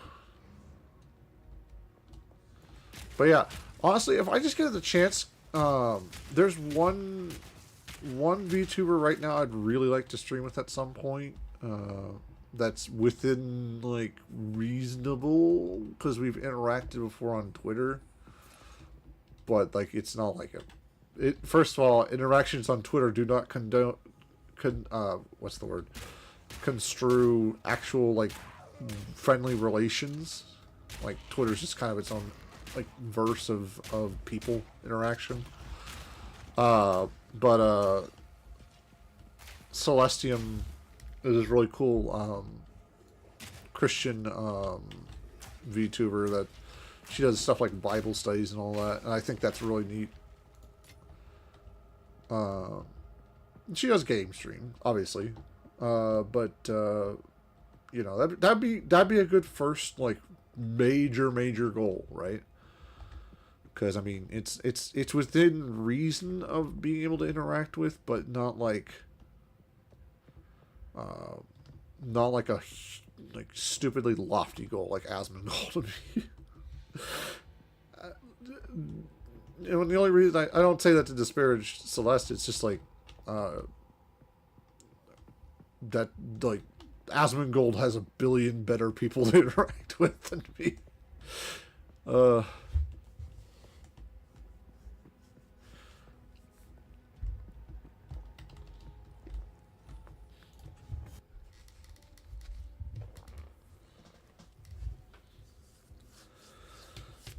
But yeah, finding groups to interact with is a big part, because I feel like a big part of why I want to do VTubing so much is it's I only really interact anymore with my friends, like, that I still have from high school, and that's a that's a very small sum of the people I used to work with, and the majority of my interactions in my day-to-day are with just my coworkers. All right, I'll get on with it.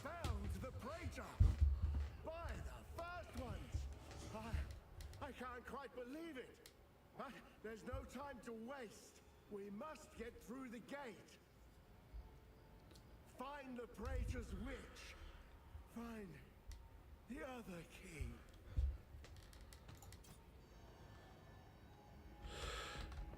And you know, that's normal though. Like, the not having a whole lot of friends, that's normal.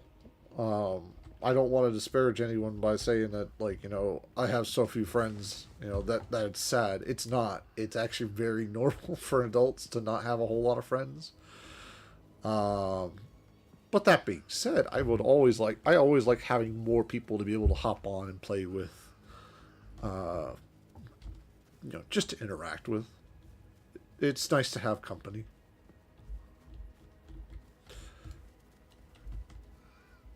And I'm dumb, and I kind of need guidance in games, too. That's a big part, too.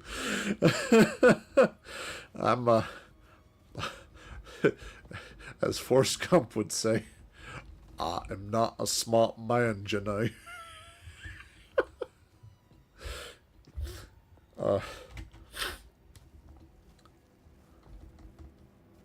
Ancient runes. Oh, I should read these. Daughter. Beloved, my dearest daughter. Beloved for all time. Hold on. My beloved son, your Oh. death shall be avenged, even if it takes 1,000. Travel to Ogham. Search Count's grave past the Memorial Gate. Well, past the Memorial Gate.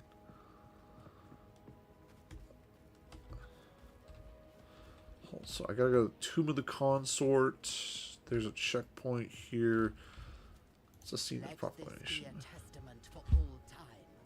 The Eternal Empire stakes claim over this land, both in life and death.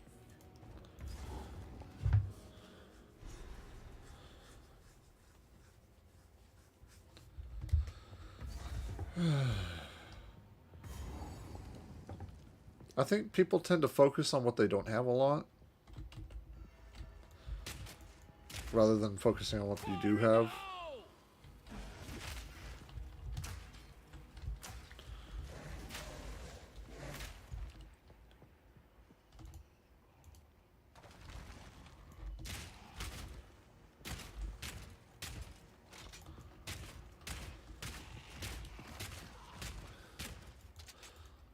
Right now I've got the blues of I have a lot of friends, so I don't focus on that, but yet I focus a lot on the fact that I have very little money.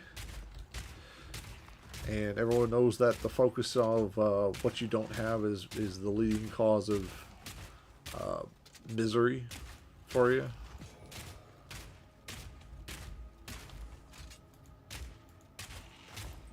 So...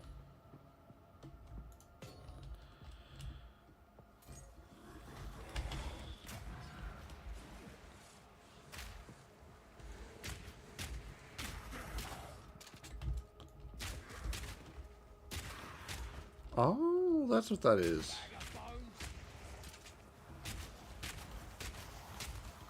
Interesting. Interesting. Okay.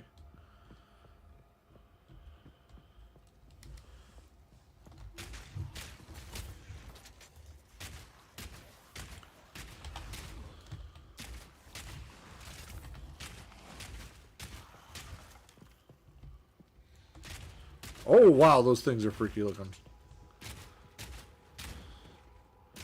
Oh, I guess not so. They're just... What if we stick more bones on bones?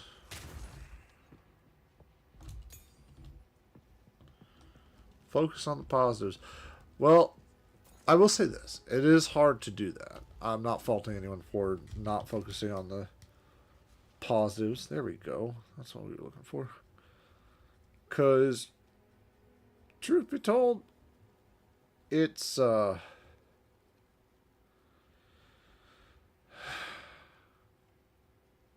it's hard out here for anyone trying to stay positive when there's so much negative in the world.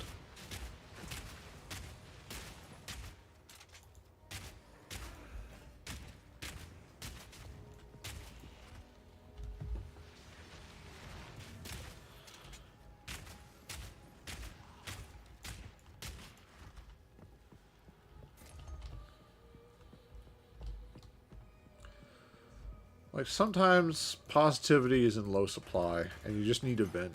You need to talk about it. You need to, you know, get it out. Get out why you're upset. I'm bad at holding things in personally. Like, recently that's caused kind of strife between my wife and I. I've been, I'm not good at explaining why I'm upset or why I'm not happy for whatever reason. I feel like she tends to think it's because of her, and that really makes me sad because it's not. I think that at some level I'm a deeply unhappy person, but it's nothing to do with anything I actually have. It's just like how it is. Like how I am.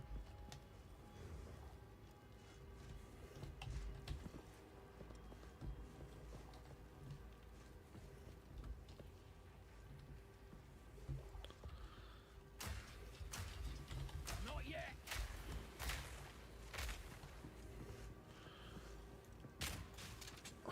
Gosh, this is actually going to be hard.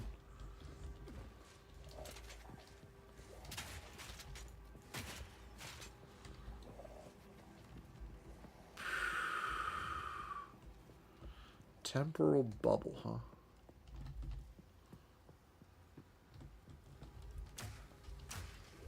Need a sec.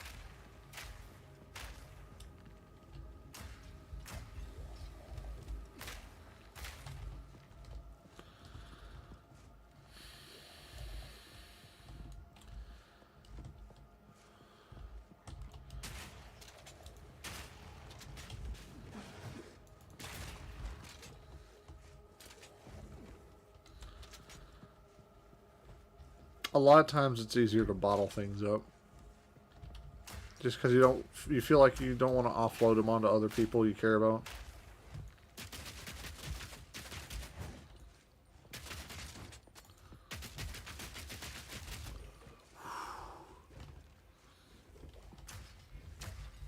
Not yet.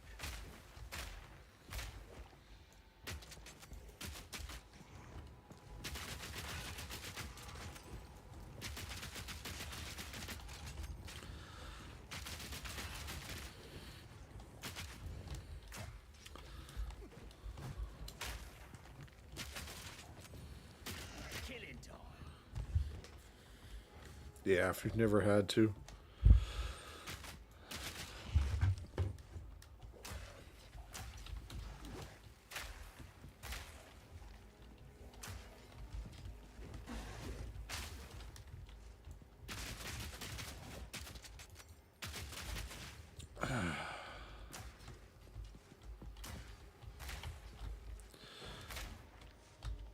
Some days you really wonder if the world's ending. That's another feeling that's felt like lately.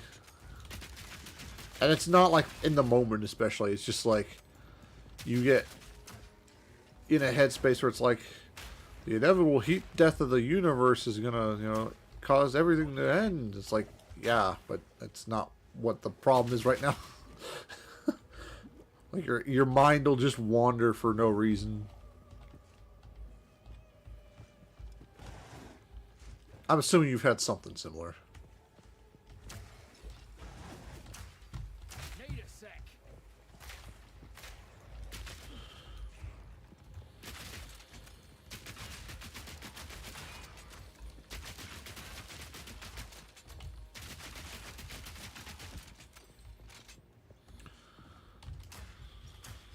Need a sec. Uh-oh, I think I glitched him.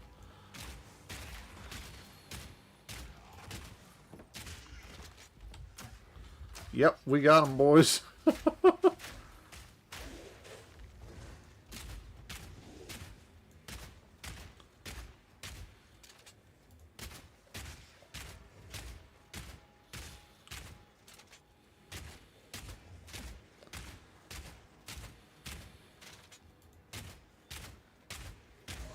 Another notch on me helmet.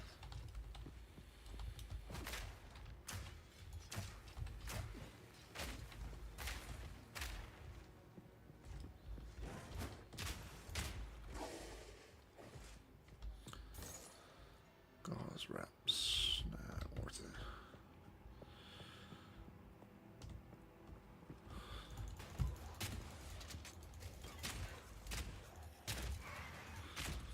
Honestly, what I'm most surprised about is people not coming in here and saying, like, this is not the way you're supposed to do it, or I'm unoptimized or whatever.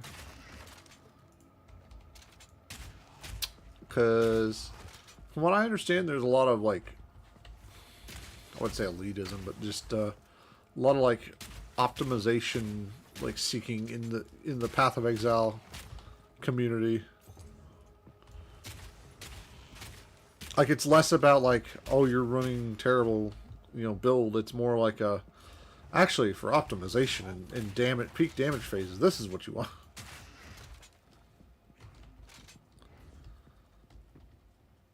Yeah, I've had that issue, and it, can I be honest, I'd actually rather have no viewers than the bots. Because when you see the bots, like, I'm assuming the same ones I'm talking, or the ones that you encounter are the same ones I have, where it's like, they'll say, you can pay for, you know, X amount of viewers on this site. It's like, no, I want organic people. Because, I mean, botted streams don't, you don't get that interaction. There's no interaction with a bot. It's just, congratulations, you got more views. No. I've got a bunch of tricksters, and then here's the other thing is you're also risking your status with Twitch if you're doing that, because I don't know how YouTube feels about it, but I know Twitch is very anti bot or view botting, because obviously it's like, well, they pay per view. I mean, not if you're not a verified person or whatever, that's not an issue. But it's like, why would they encourage that sort of tricking of ad revenue for? Because I forget who got in trouble for that recently. Some platform got in trouble for not having as many. I think it might have been Twitter, because when Elon first bought it, it was actually overvalued because there were so many bots that just weren't actually like helping anything, or weren't actually contributing like any what's the word I'm looking for?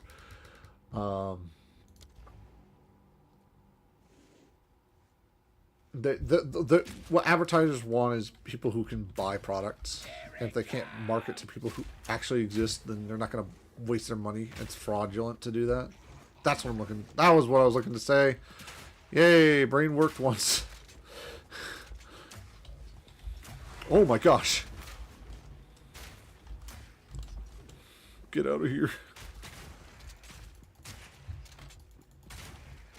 Stand back, you heathens.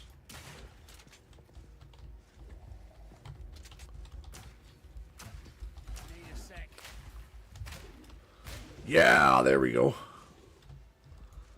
Oh no, there's another special one.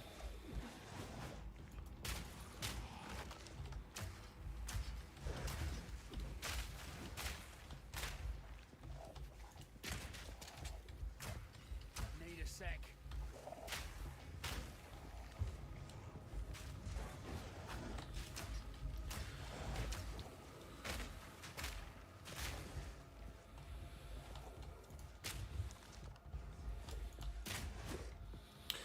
Trigger this so I can actually get... Oh.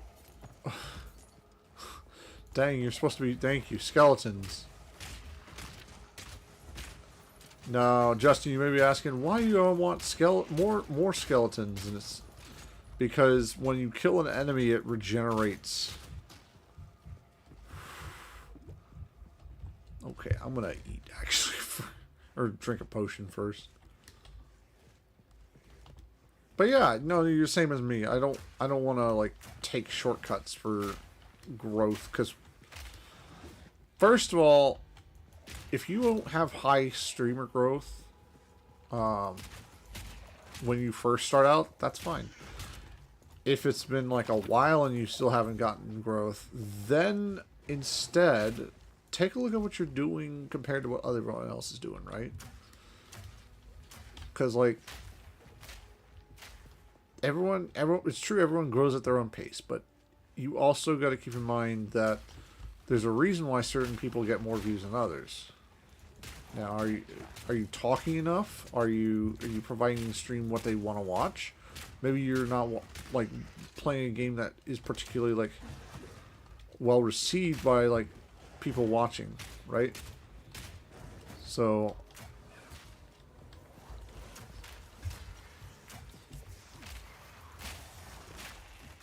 I guess what I'm saying is just like you shouldn't listen to me for 100% stream advice, but anyone who like took a look at the algorithm can kind of figure out that the main driving force behind channel growth is you.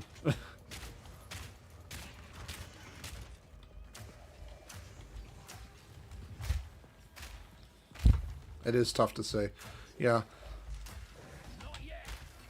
Especially when you like built a brand or whatever, you know?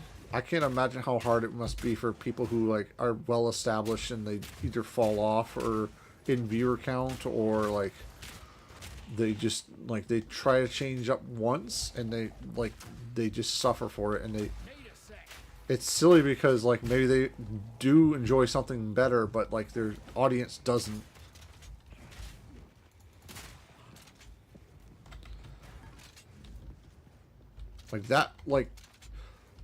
That was the biggest reason I think. I don't know. I don't remember if Asmon's ever commented on this, but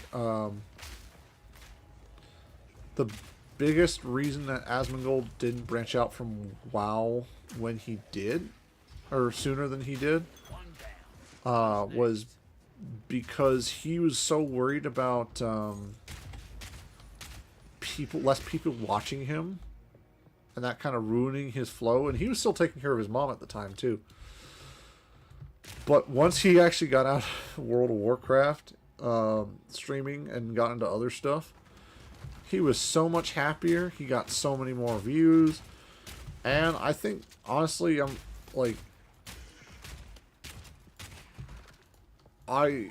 very glad he's out of WoW. Not because he wasn't good at it. He was one of the better people. But when you've had to deal with their crap for so long, it's like sometimes you gotta take a break.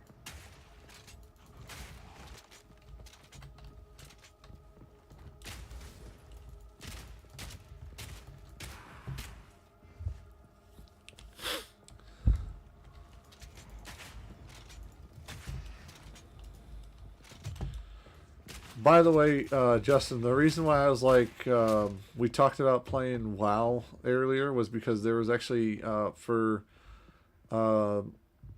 my other buddy, I went to a wedding of his as the best man recently, so that was the wedding party I thought you were talking about. That's why I brought it up, because we had actually discussed streaming together for playing retail WoW, but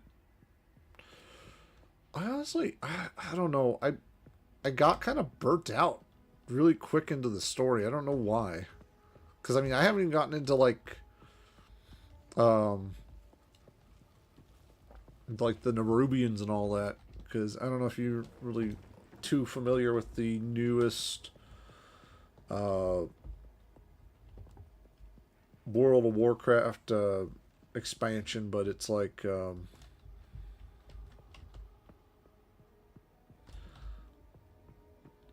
basically the theme is like uncovering what if you remember Xalatath,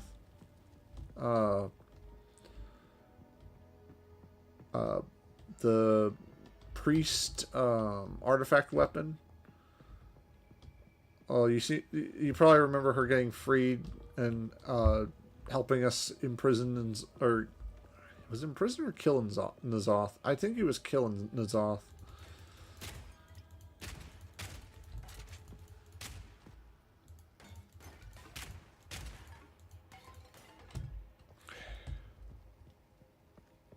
Yes, the Shadow Priest dagger, yes.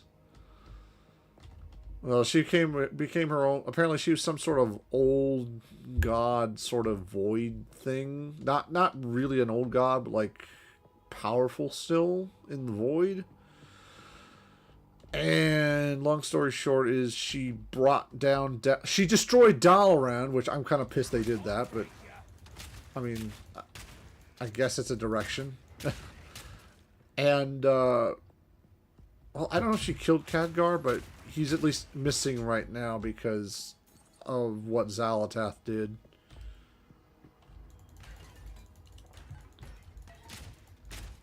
Oh, he's alive? Okay, I wasn't sure. I hadn't gotten that far in the story yet, so I wasn't sure.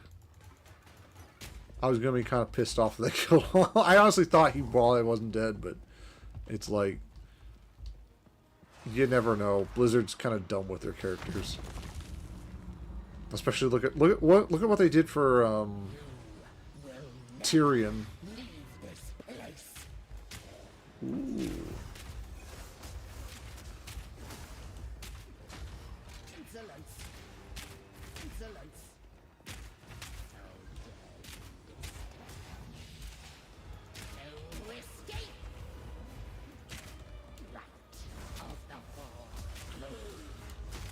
Oh.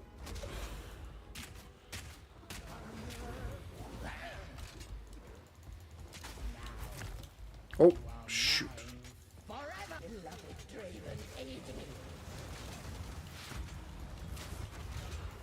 I don't think I'm going to get out of this. Oh. Maybe I am. I don't know.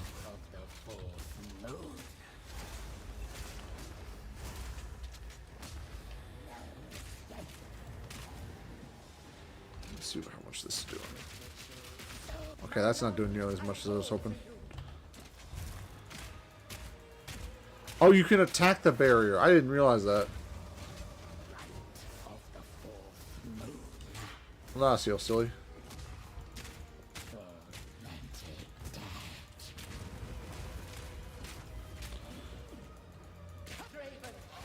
Got her.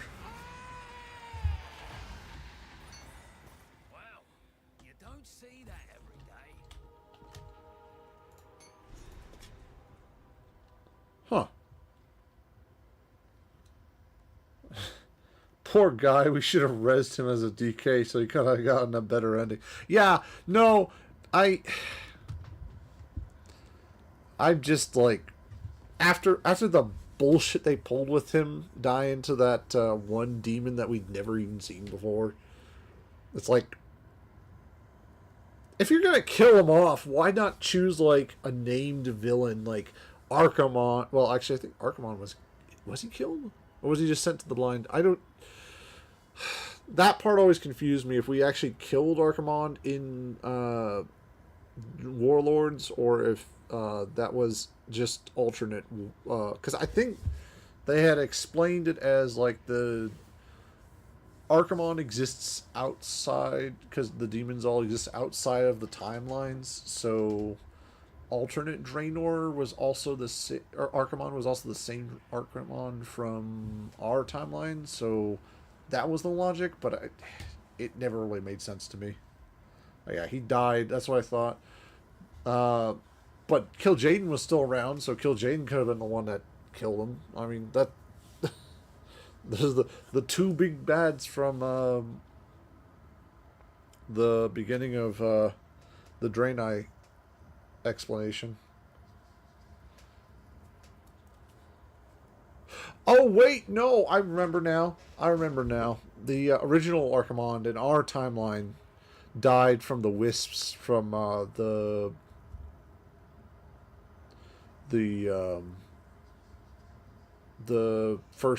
second world tree. Second world tree? Or was it the first world tree? I don't even remember at this point. Well, World of Warcraft lore is kind of like long. Alright.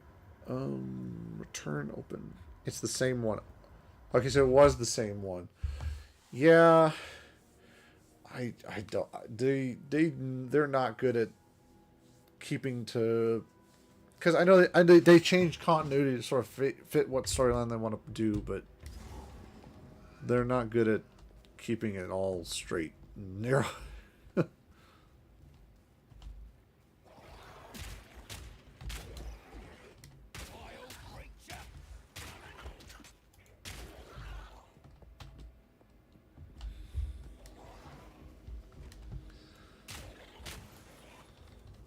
Kill a demon of their level, they have to die in the twisting nether. Yeah, and I wasn't sure if it was, since he was in the portal, if that counted as us killing him in the twisting nether or whatever. Blizzard's not good about explaining certain aspects.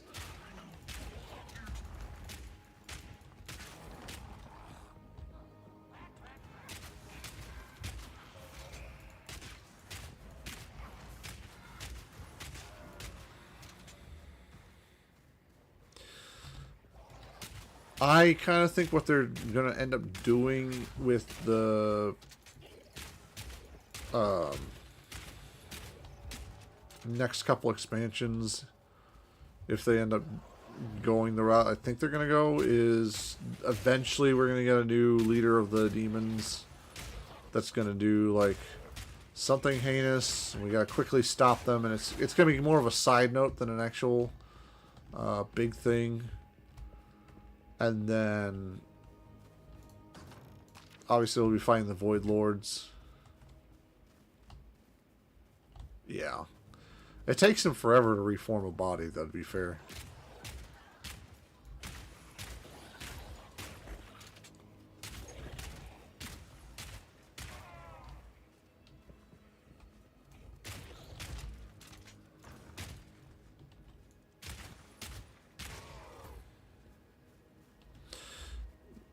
Yeah, they might hold off on the Void Lord angle, because they've been trying to go for the Void Lords, like, as they're setting them up as the big bad evil guys for like the next couple expansions. But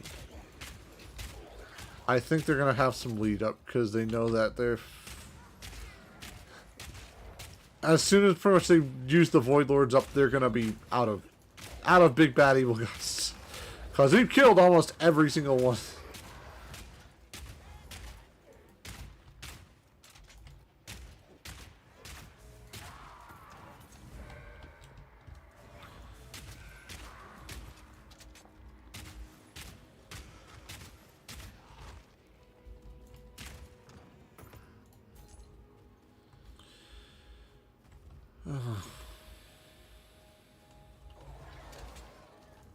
Stop them in their tracks.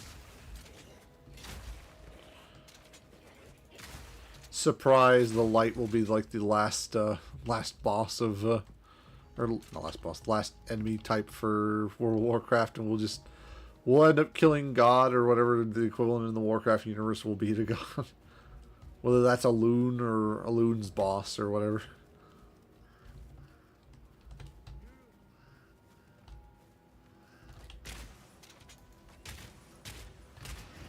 I'm not gonna lie, that would be pretty funny. Bring back Garrosh. Nah, Garrosh was having a rough enough time in wherever the Ravendreth. That's what it was called. He was having a rough enough time in Ravendreth.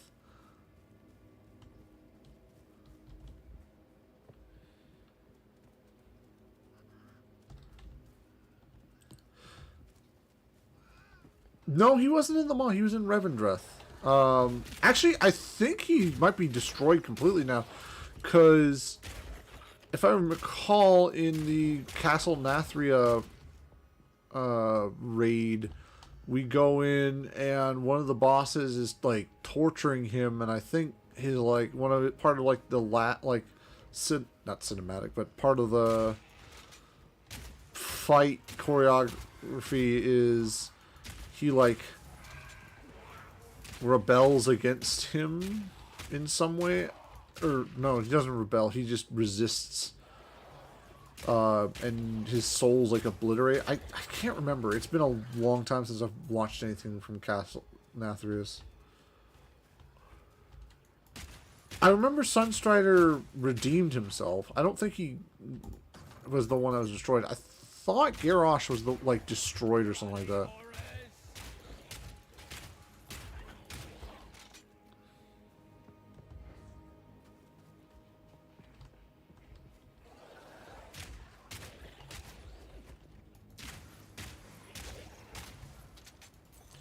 I meant to ask, are you a Horde player or an Alliance player?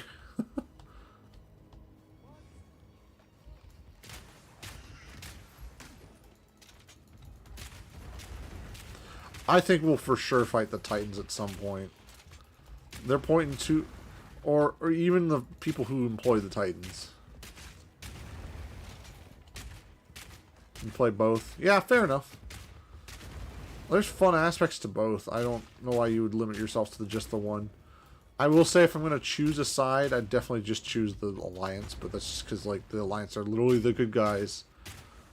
Oh, surprise, I play for the good guys. Yeah, yay. Yes. One down. Who's next? Oh, shoot, I got another one. Dang. Good drop rate right now. What is this?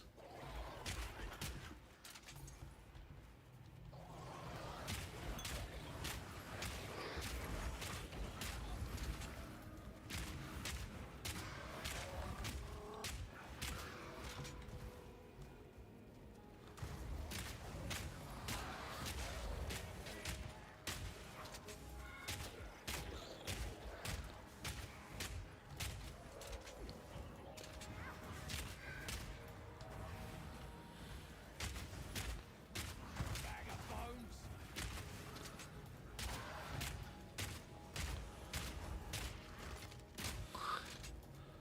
I will say the Horde's got the better aesthetic and, like, lore-wise.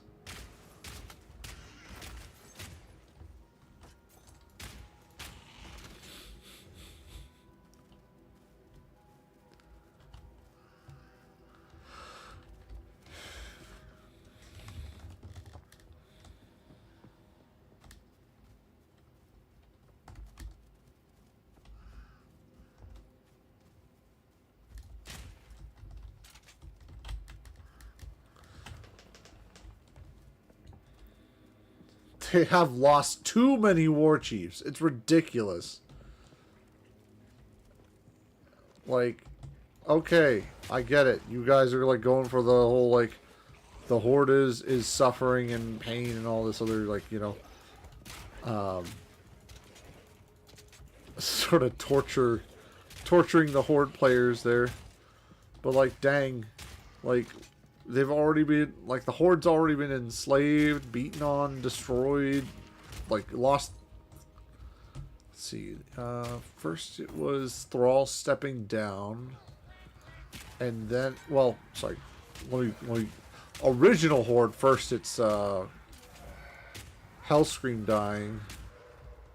Then it goes to Thrall. Thrall gives up War Chief for stupid reasons. I want to go do other things. I don't want to be War Chief no more. Bye. And then leaves Garrosh, who obviously was way too young. I don't know why he didn't leave Bane in charge.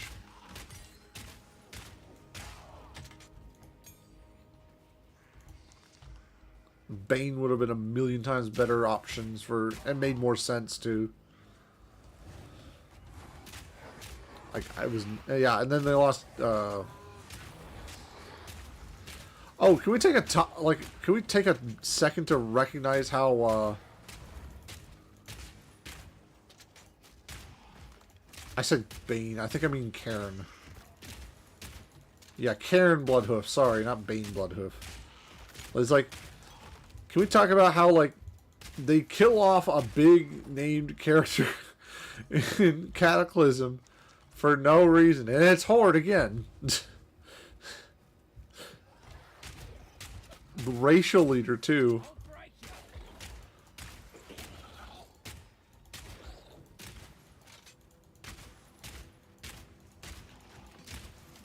I don't know what the logic is there.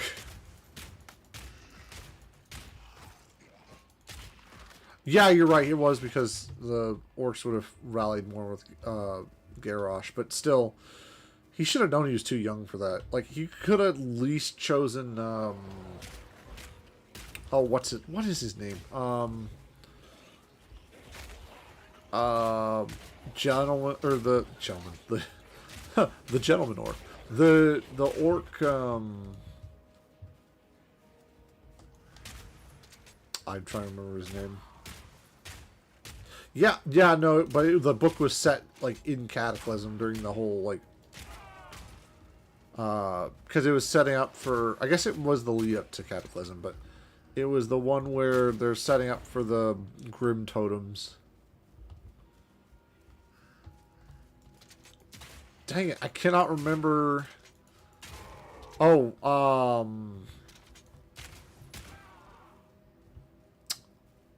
starts with a V.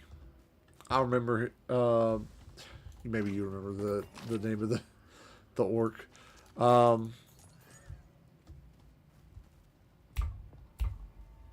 Sourfang.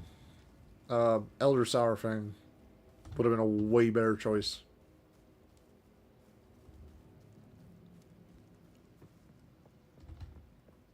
Yeah, there you go. I couldn't remember what the first name. Something Sourfang.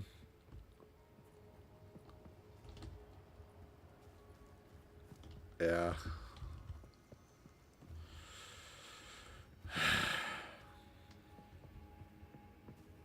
Yeah, Fulgen dies to random demon. Not even a named demon, just a random stab in the back. Yeah, I don't know why on earth the writers hate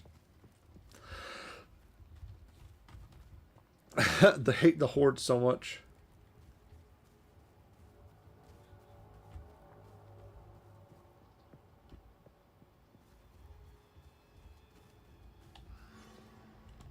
Do my eyes again deceive me? You have the keys. You showed those eternal bastards. Use the keys to open the gate. Let's go and free my family.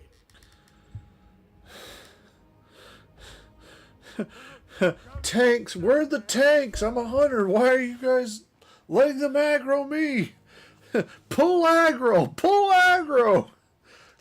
Healers, do your job.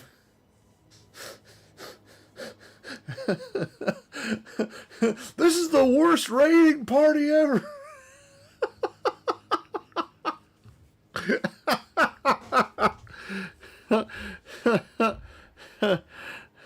Dang. Yeah. Yeah. It is kind of silly to think that that's how this ended up going.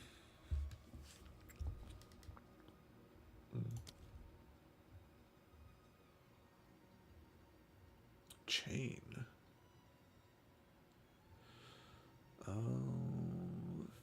500% more stun buildup. Brutality. 35% more physical damage.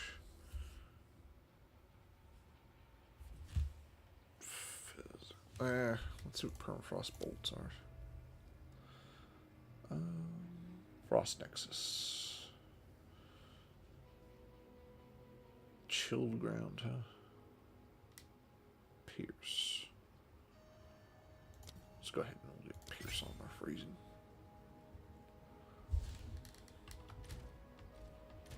Oh, shoot. Well, don't just stand there. Get on with it. Get on with it. At last, it's open. Praise the first one. He's gonna die, isn't he? Graves, Isabel, Torquil, Callum. Oh man. Family of Count Lachlan of Ogham. My family. This doesn't make any sense. They're dead. Those bastard Eternals. I must make them pay. I must make them. Uh-oh. Uh-oh.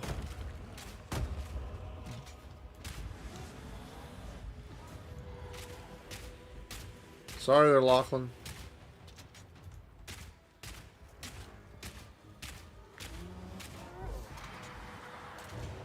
Wow, okay, I did way more than I expected. Get out of the way!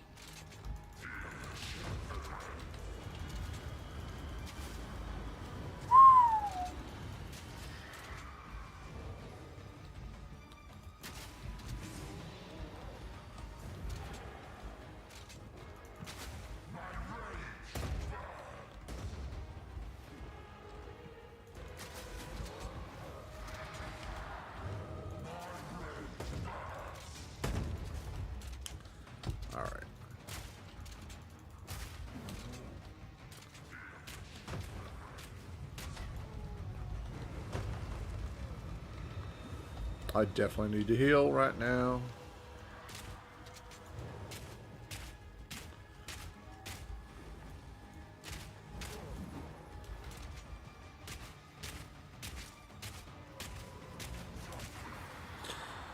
I did find it would... Yeah. The Doomhammer, that was a weird storyline. I still don't understand why the elements found him. Okay, he cheated Makara at a guy who literally, like, almost destroyed all the elemental stuff with his, like, on the planet, almost destroyed elemental stuff. And if he had lost, he would have done even more damage to the planet. So I don't know why the elements of the planet would give too much about honor whenever, you know, honor wasn't really a key factor in, I don't know, survival of the planet.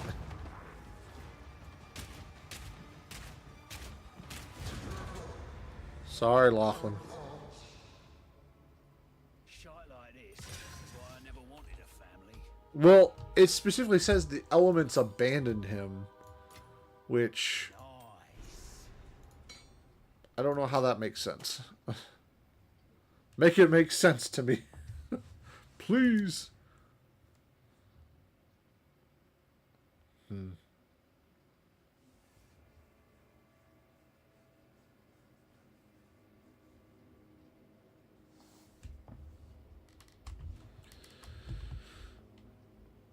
Well, that's nice. The light effect, he reclassed from shaman to warrior. Yeah, go figure on that.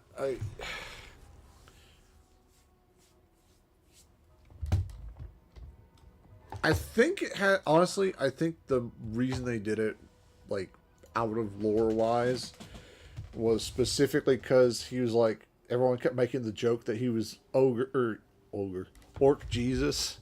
And so they were like, alright, we made him too much of a Mary Sue, we gotta wind it back a little.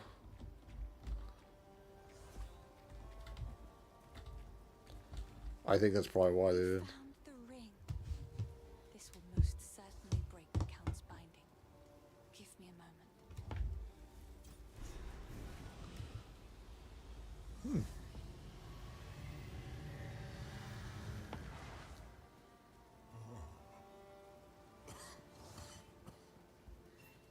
He lives. The hooded one, huh? How long has it been? I was hunted.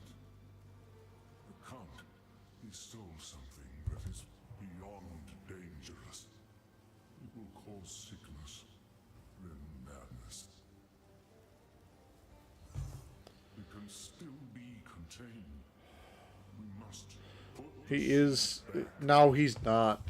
He's been made another background character to freaking yes, what's his face? find it. Like with Anduin and them, like basically put at the background so that the So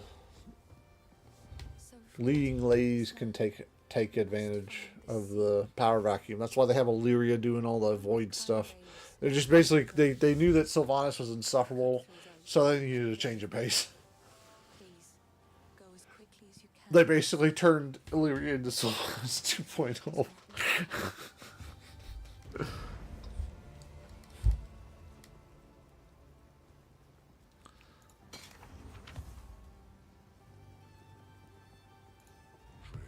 carefully.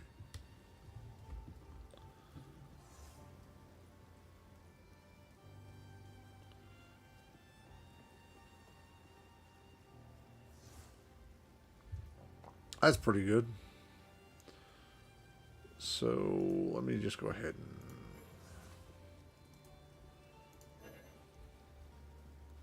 already identified. Why does it have the red? Oh, you can. I just realized you can add to these, can't you?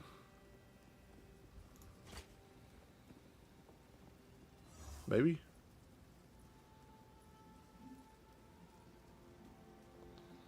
Oh, these are level 11. That's why they're red. Okay, got it.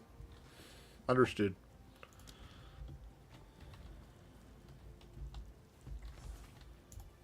Hello again. sorry. I don't know how to ask this of you, but I was forced to leave behind something of great importance to me when I fled. My lute. It was carved by my mother when she first taught me to sing.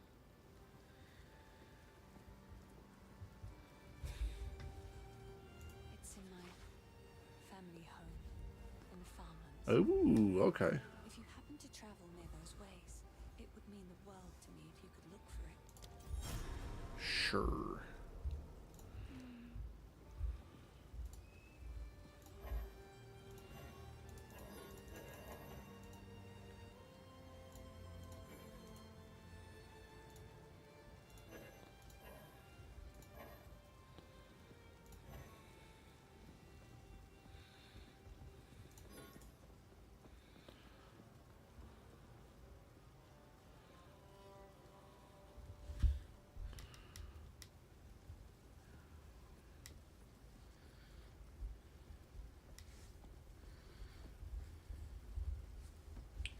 I see. Okay. Okay.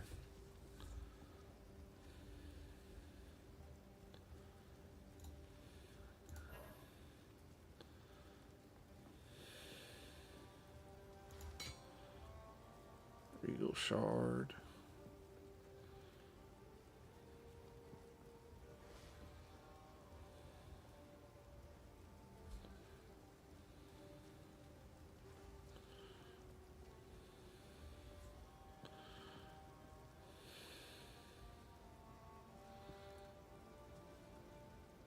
I'm gonna keep that actually.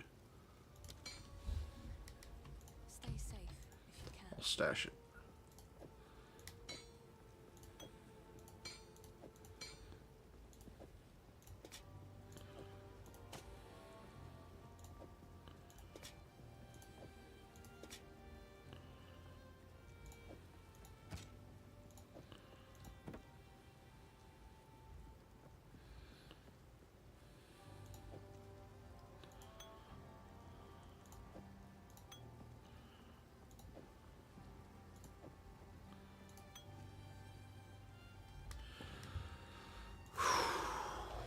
Honestly,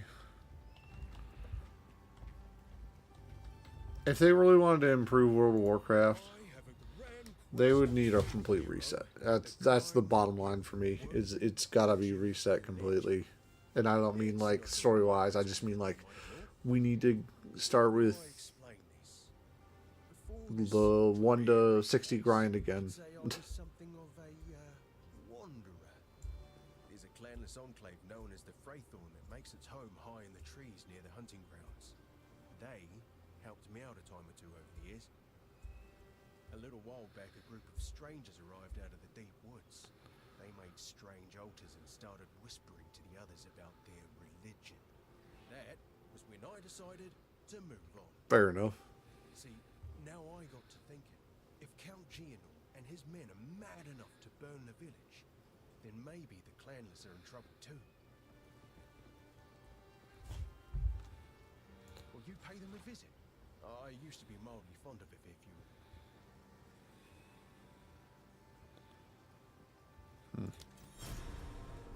See you.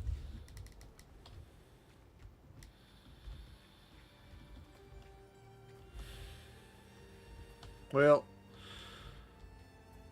I don't know about you, but I'm getting kind of tired. It's almost 6 o'clock. I might as well head off to bed here. If you'd like to get on tomorrow so we can talk, I mean, more than happy to. You know, I'll try and be on right about midnight, maybe a little after. If you really want to follow my stream, my Twitter's in the description of Twitch, so you can click that, follow that, and just, you know, follow where I'm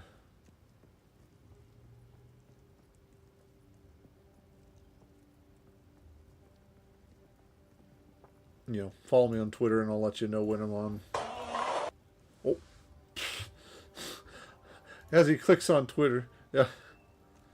Yeah, midnight. Yeah, yeah. I know. I try to stick to my work schedule as much as I can in terms of like keeping things simple, or keeping things relatively late at night. That way, I'm never like going to bed early or whatever.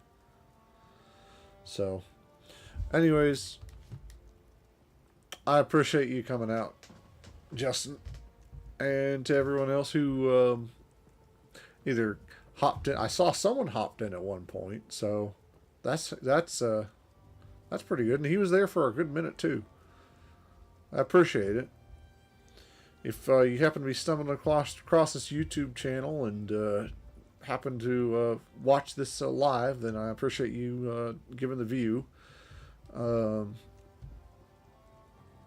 I'd say do the whole like and subscribe thing, but I mean, let's face it, everyone says that. You guys know well enough at this point to do it if you need it.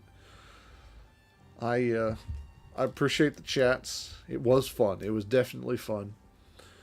So I'll end up talking to you guys tomorrow. Hopefully, I'll think about what I want to stream. I'm like 50-50 on whether I want to watch or whether I want to play Path again, or if I want to hop on to Fallout. I think we might do Fallout tomorrow, just because I don't want to. Or I would like to, because I was in the middle of the Gold Rush mission in Fallout, so I can, if I can complete that storyline, I have access to the Secret Service power armor, or sorry, not power armor, just armor. And so I'd like to get that done. And it's a story mission, so I like to show it to you guys. I've been yapping long enough.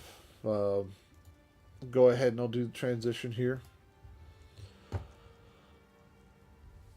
I appreciate y'all coming out. And hope you all have a wonderful night. Stay safe, and I'll catch you guys on the next one. Peace out.